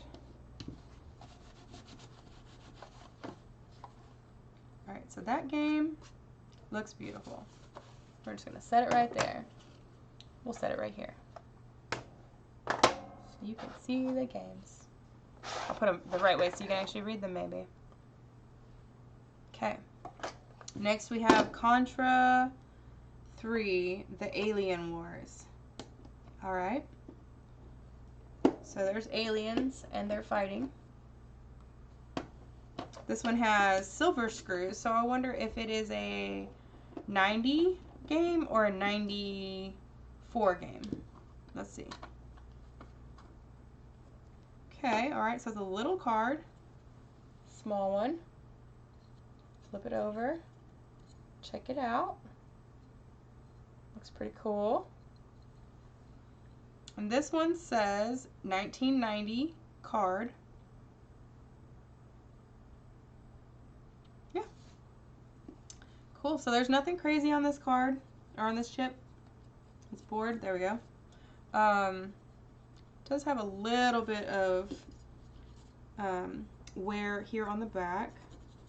I'm gonna clean it off.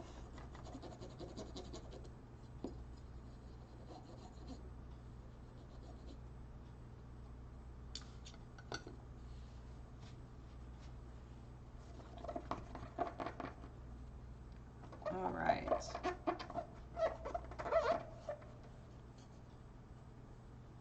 Okay, give it a wipe down.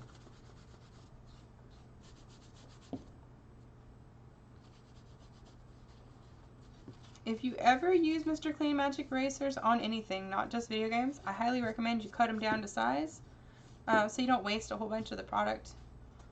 Just save some money and save some materials.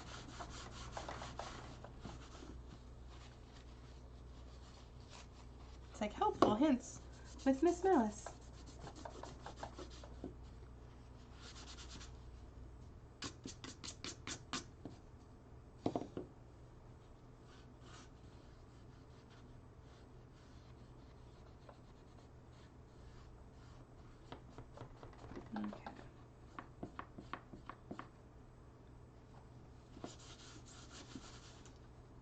You know, it's really crazy. I saw the other day, probably, I feel like, yeah, I'm almost done. He's only going to Round Rock, so it's only like 10 minutes from here.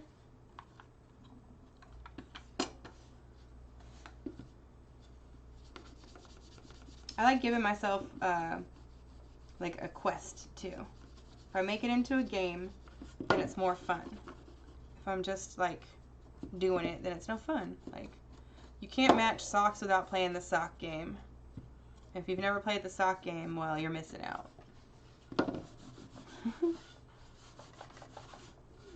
The sock game is you separate all your socks into black and white socks, and then you have a colored pile. And then you take all your white socks or black socks or whatever socks you want to start with, colored socks, and you lay out half of the socks, and then you try to find the match with the other socks. And then you play with your kids, and you try to make them match more socks than you, faster than you, so that you don't have to match any socks, and they learn how to match socks for themselves. But once they hit about 10 to 12, they start to realize that the sock game is really chores, and they don't want to play anymore. So, I'm trying to convince the 16-year-old, Lil Malice, that the sock game is still fun.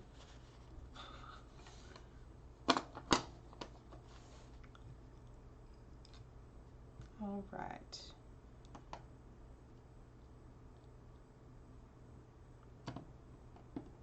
Thank you all again for sticking out and sticking it out, hanging out with me. Words are hard today.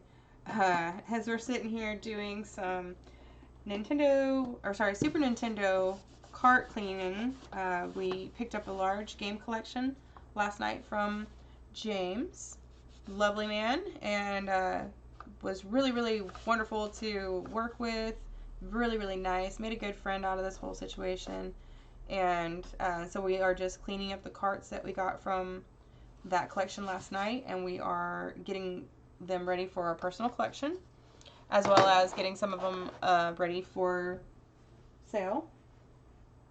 So we have our last 3 games left, and these are all going into the personal collection.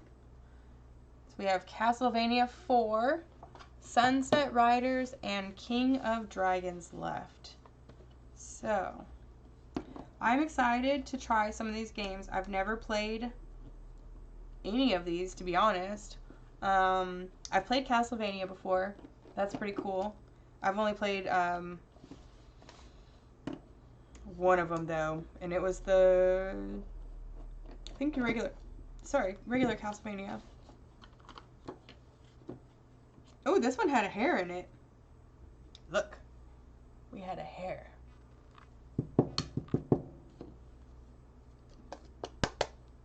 You're like, MsMalice, could you not? Okay, so this game right here looks like it was very well loved. Very well loved. Bet this game was played an awful lot. You can see the wear on the contacts. Looks good. The cart itself, though, it doesn't have, you know, it's not dirty or anything like that. Looks really, really nice.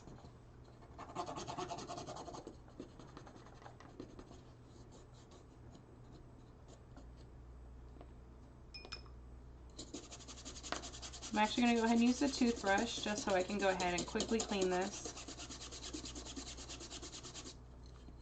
Flip it over.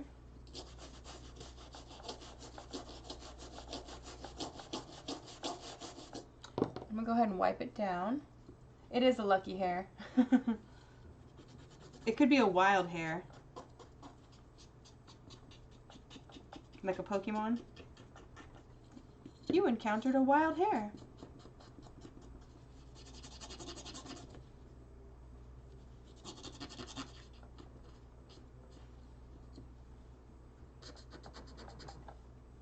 Alright, so this is going to be the first one that I would do the Tarnex on.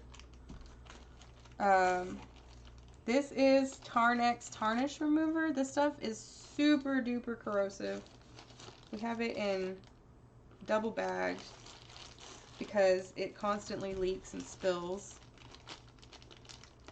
And literally a tiny drop is enough to work. Come on. You also want to try to avoid getting this on your skin because it is corrosive. So I'm just getting it out of the bottom that's leaked out of. A wild palace has appeared. Perfect. Alright, so this is the Tarnex. This is going to go right here on these connectors. I'm going to just put it on there. And I'm just going to lightly rub it. And what I'm trying to do is I'm trying to remove any of the residual buildup that's on there. You can see right now that the Q-tip is kind of brownish green. Yeah, it smells bad. It smells like sulfur. But when we're done, this cart is going to look brand new. Aside from the slight discoloration on the contacts from the wear, there's no more of that dark, dingy. So this is what it looked like originally. Let's see if we can get it to... Come on. I don't know. Sorry, y'all. I'm trying to get it to focus and show you that there's this like line of buildup that gets on these cartridges, but after you clean it with the Tarnex, it gets it all off. So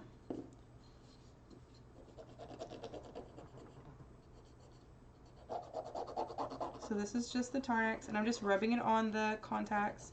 You want to make sure that you remove all of the residue off of your board when you're done, because it is corrosive. It can eat through the metal, and you don't want it to do any damage to your item. We're just here trying to clean it.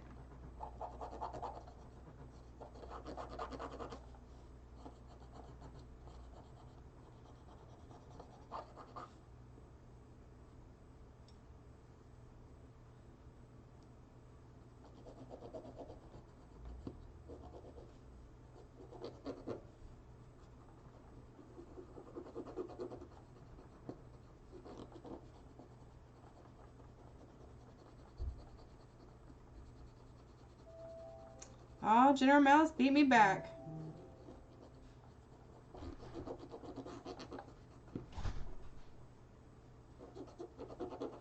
We're on our last 2 carts.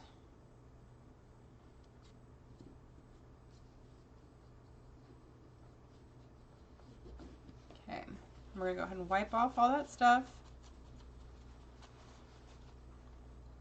And look how beautiful it looks now. And that game will not have any issues playing now. So. And that's important, you know, especially when it's a game like Castlevania.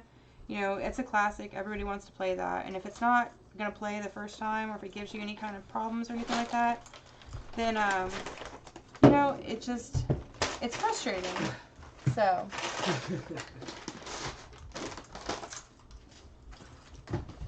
A wild mouse has appeared. Oh, we got a puppy dog too. And a puppy dog. He's our sauce food. I smelled that there was some food here. Papa. There's some food. So we did a little bit of contact cleaning on this one. Okay. This is Castlevania 4. And the case itself looked really nice. There's just a little bit of build-up on the game. Okay. So. Can I help you, sir? He's like, yeah, you can help me by giving me a slice of that sandwich. Hook it up. Upside down. What sandwich is upside down? I'm really glad that Nintendo changed from this design with this little notchy thing in here to that design or whatever. Because it's so much easier to clean.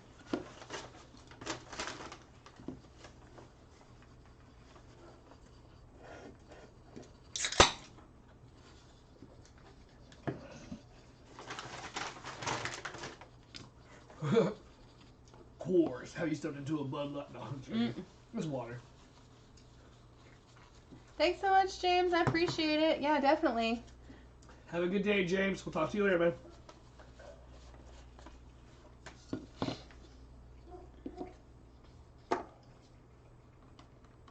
All right. We got 2 games left. We got Sunset Riders and King of Dragons. Wow. Yep. I went ahead and put Zombies Ate My Neighbors in the pile. No.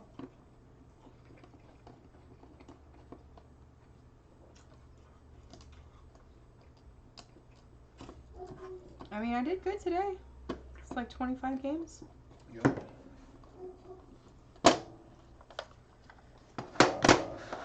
All right, Sunset Riders. Jesse's like, I'm hanging out. I'm in it to win it. Thanks, Jesse. I was telling Jesse too, we're gonna be doing giveaways and stuff during the streams and stuff like that. So he definitely needs to check those out because there's no telling what kind of goodies will be given away. So this is the Sunset Riders game. Really nice, simple card. Love that dark green. It's in really great shape. It has very, very little wear on the actual contacts. We're just going to use a little bit of alcohol and clean it off. We don't need to use the Tarnex on this one. It's not in any kind of condition that I'd be worried about. And then there's just ever so slightly a little bit of some stuff right here. So we're going to go ahead and get that cleaned off.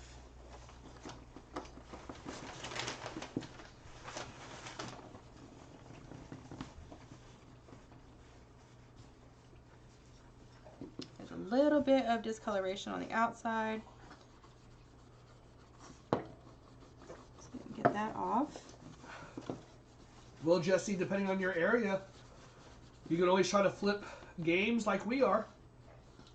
I mean, you know, we have our collection, but we do sell games. So, I mean, a lot of good advice out there to go and spend a couple of dollars to find some local titles in your thrift shops, put them on Marketplace, and try to build up that cash flow.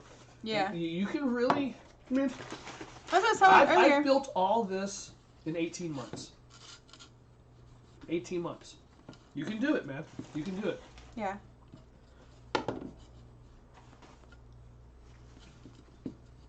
I was like, start off with something small, flip it on Facebook Marketplace where they come to you, and then go from there. You know, try to make a thrift shop trip and try to find a couple games there, or go to a pawn shop.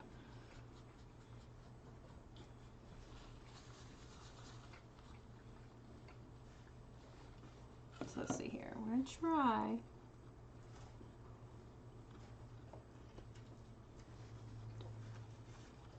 Let's see.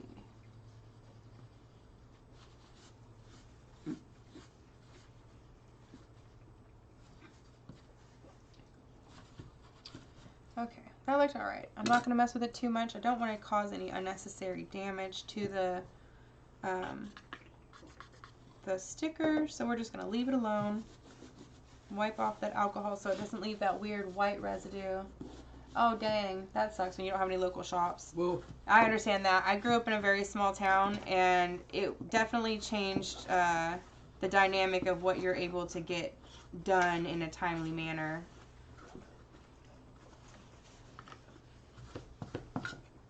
And I definitely understand how depression can get you.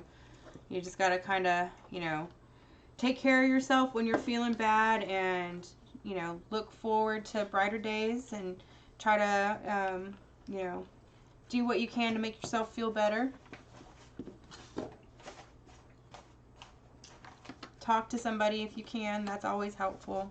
You know, you don't need to be sad alone.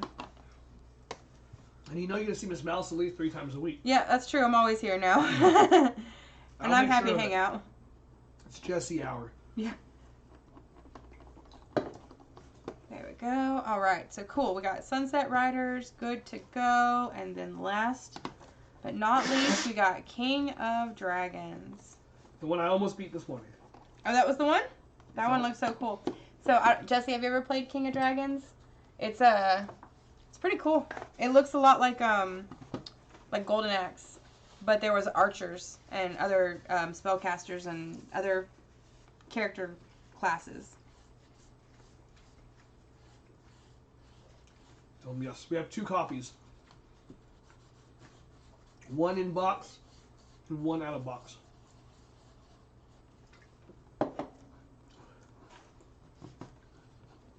That's the one with Ness, right? That's correct. Yeah. I'm learning. So, I was able to get a little bit of the paper off, but I'm not going to mess with it too much because I'm not trying to damage the sticker. I feel like it's one of those processes that we can work on over time rather than try to do it all at once. We could hit it a couple times and maybe prevent any unnecessary damage to the label. This one looks pretty good. Alright, so this one's cool. This one says Nintendo 1992. Nice little circuit board. Super cool. Love that. Alright, we're just going to go ahead and clean off the little contacts. There we go. Clean off this side. Looks really nice. It's in a really, really great shape. We already know it works. It played this morning just fine. Just cleaning out those little spots. Get that Cheeto dust. This one actually had some Cheeto dust in it. Full on Cheetoed. Alright. That's where the cure is, right there. So Jesse's never played it, but he has played Golden Axe. And nice. Yeah, it was really cool. It was it looked a lot like Golden Axe animation style and like style wise. They even like when you hit the bad guys, they would drop the little gold bags that said G on it. Looked just, and the gameplay was very similar. Side scrolling, really nice, like animation style, very bold colors. It was a really pretty game. So it made me want to play it, and it's not often that I'm like, ooh, I want to play something right away. So.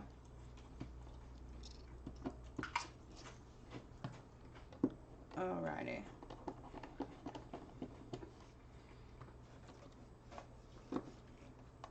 So this is our last one. I'm going to just wipe it down on the outside real quick, and then we are good to go.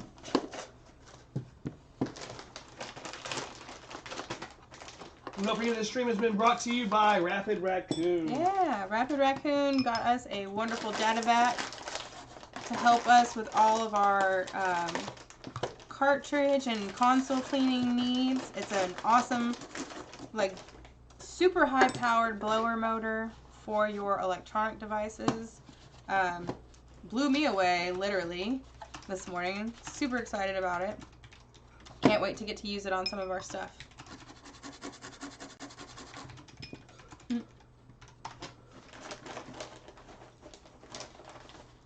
Oh, yeah, I did see your question. I'm so sorry. Yes, we have the Earthbound, and then we have one that's in box and one that's in that's cart only. We actually, General Malice actually found the one that was cart only recently in a pawn shop in Houston, so that was kind of an exciting adventure for him. I have footage. I just gotta make it. Yeah. All right, so that is our last game right there. So we are keeping for our personal collection Mega Man X, Zombies Ate My Neighbors, Sunset Riders, which General Malice keeps telling me that I'm going to love to play with him, which I think I will. Sounds pretty cool. We've got King of Dragons, which I saw this morning. Looks just like Golden Axe. I'm excited to play that one. There's archers, so that means that people can't get close to me to hit me. That's a win. Contra 3, The Alien Wars, and we've got Castlevania 4. So, pretty good little collection right there. Oh no, that sucks when you don't know where this stuff is. I've lost a PlayStation and Resident Evil and a couple other things somewhere at my parents' house. It was a part of a whole box of games that I paid $250 for a whole box of games and a whole box of consoles. Yeah. There was like 40 games in there. It was pretty crazy. The pawn shop guy didn't quite know. He knew he had some good stuff, some $30 games. We had been sitting there for years. Yeah, it had been sitting there for a long time, so it was one of those stories. Unadvertised. You know, it's one of those fun stories that you have about some of the exciting finds you find when you're out hunting for retro video games and stuff. So definitely, it was an adventure. I wasn't there for it, unfortunately, so I didn't get to see any of it. I got to watch the video after the fact. And it's pretty cute to see General get super excited about something like that. So, but yeah. I really appreciate you hanging out with us today. Thank you for checking us out while we were cleaning these cartridges. Like I said, we picked up a large GameCube and Super Nintendo collection yesterday from James. And he was in our stream with us. Yeah, he was in our stream with us today. So, we'll be doing this every couple days this week, trying to maintain the inventory for the next Retromania convention that we're going to be doing in Dripping Springs in about 3 weeks. Is there anything else you wanted to say, General? Well, I think we're good to go, guys. Don't forget, we'll be streaming back here tomorrow. We got some more games clean, so yeah, we will be back. Thank you for hanging out with us, Jesse. Thank you everybody who's hung out with us today. Definitely. We got picked up 2 new subscribers, so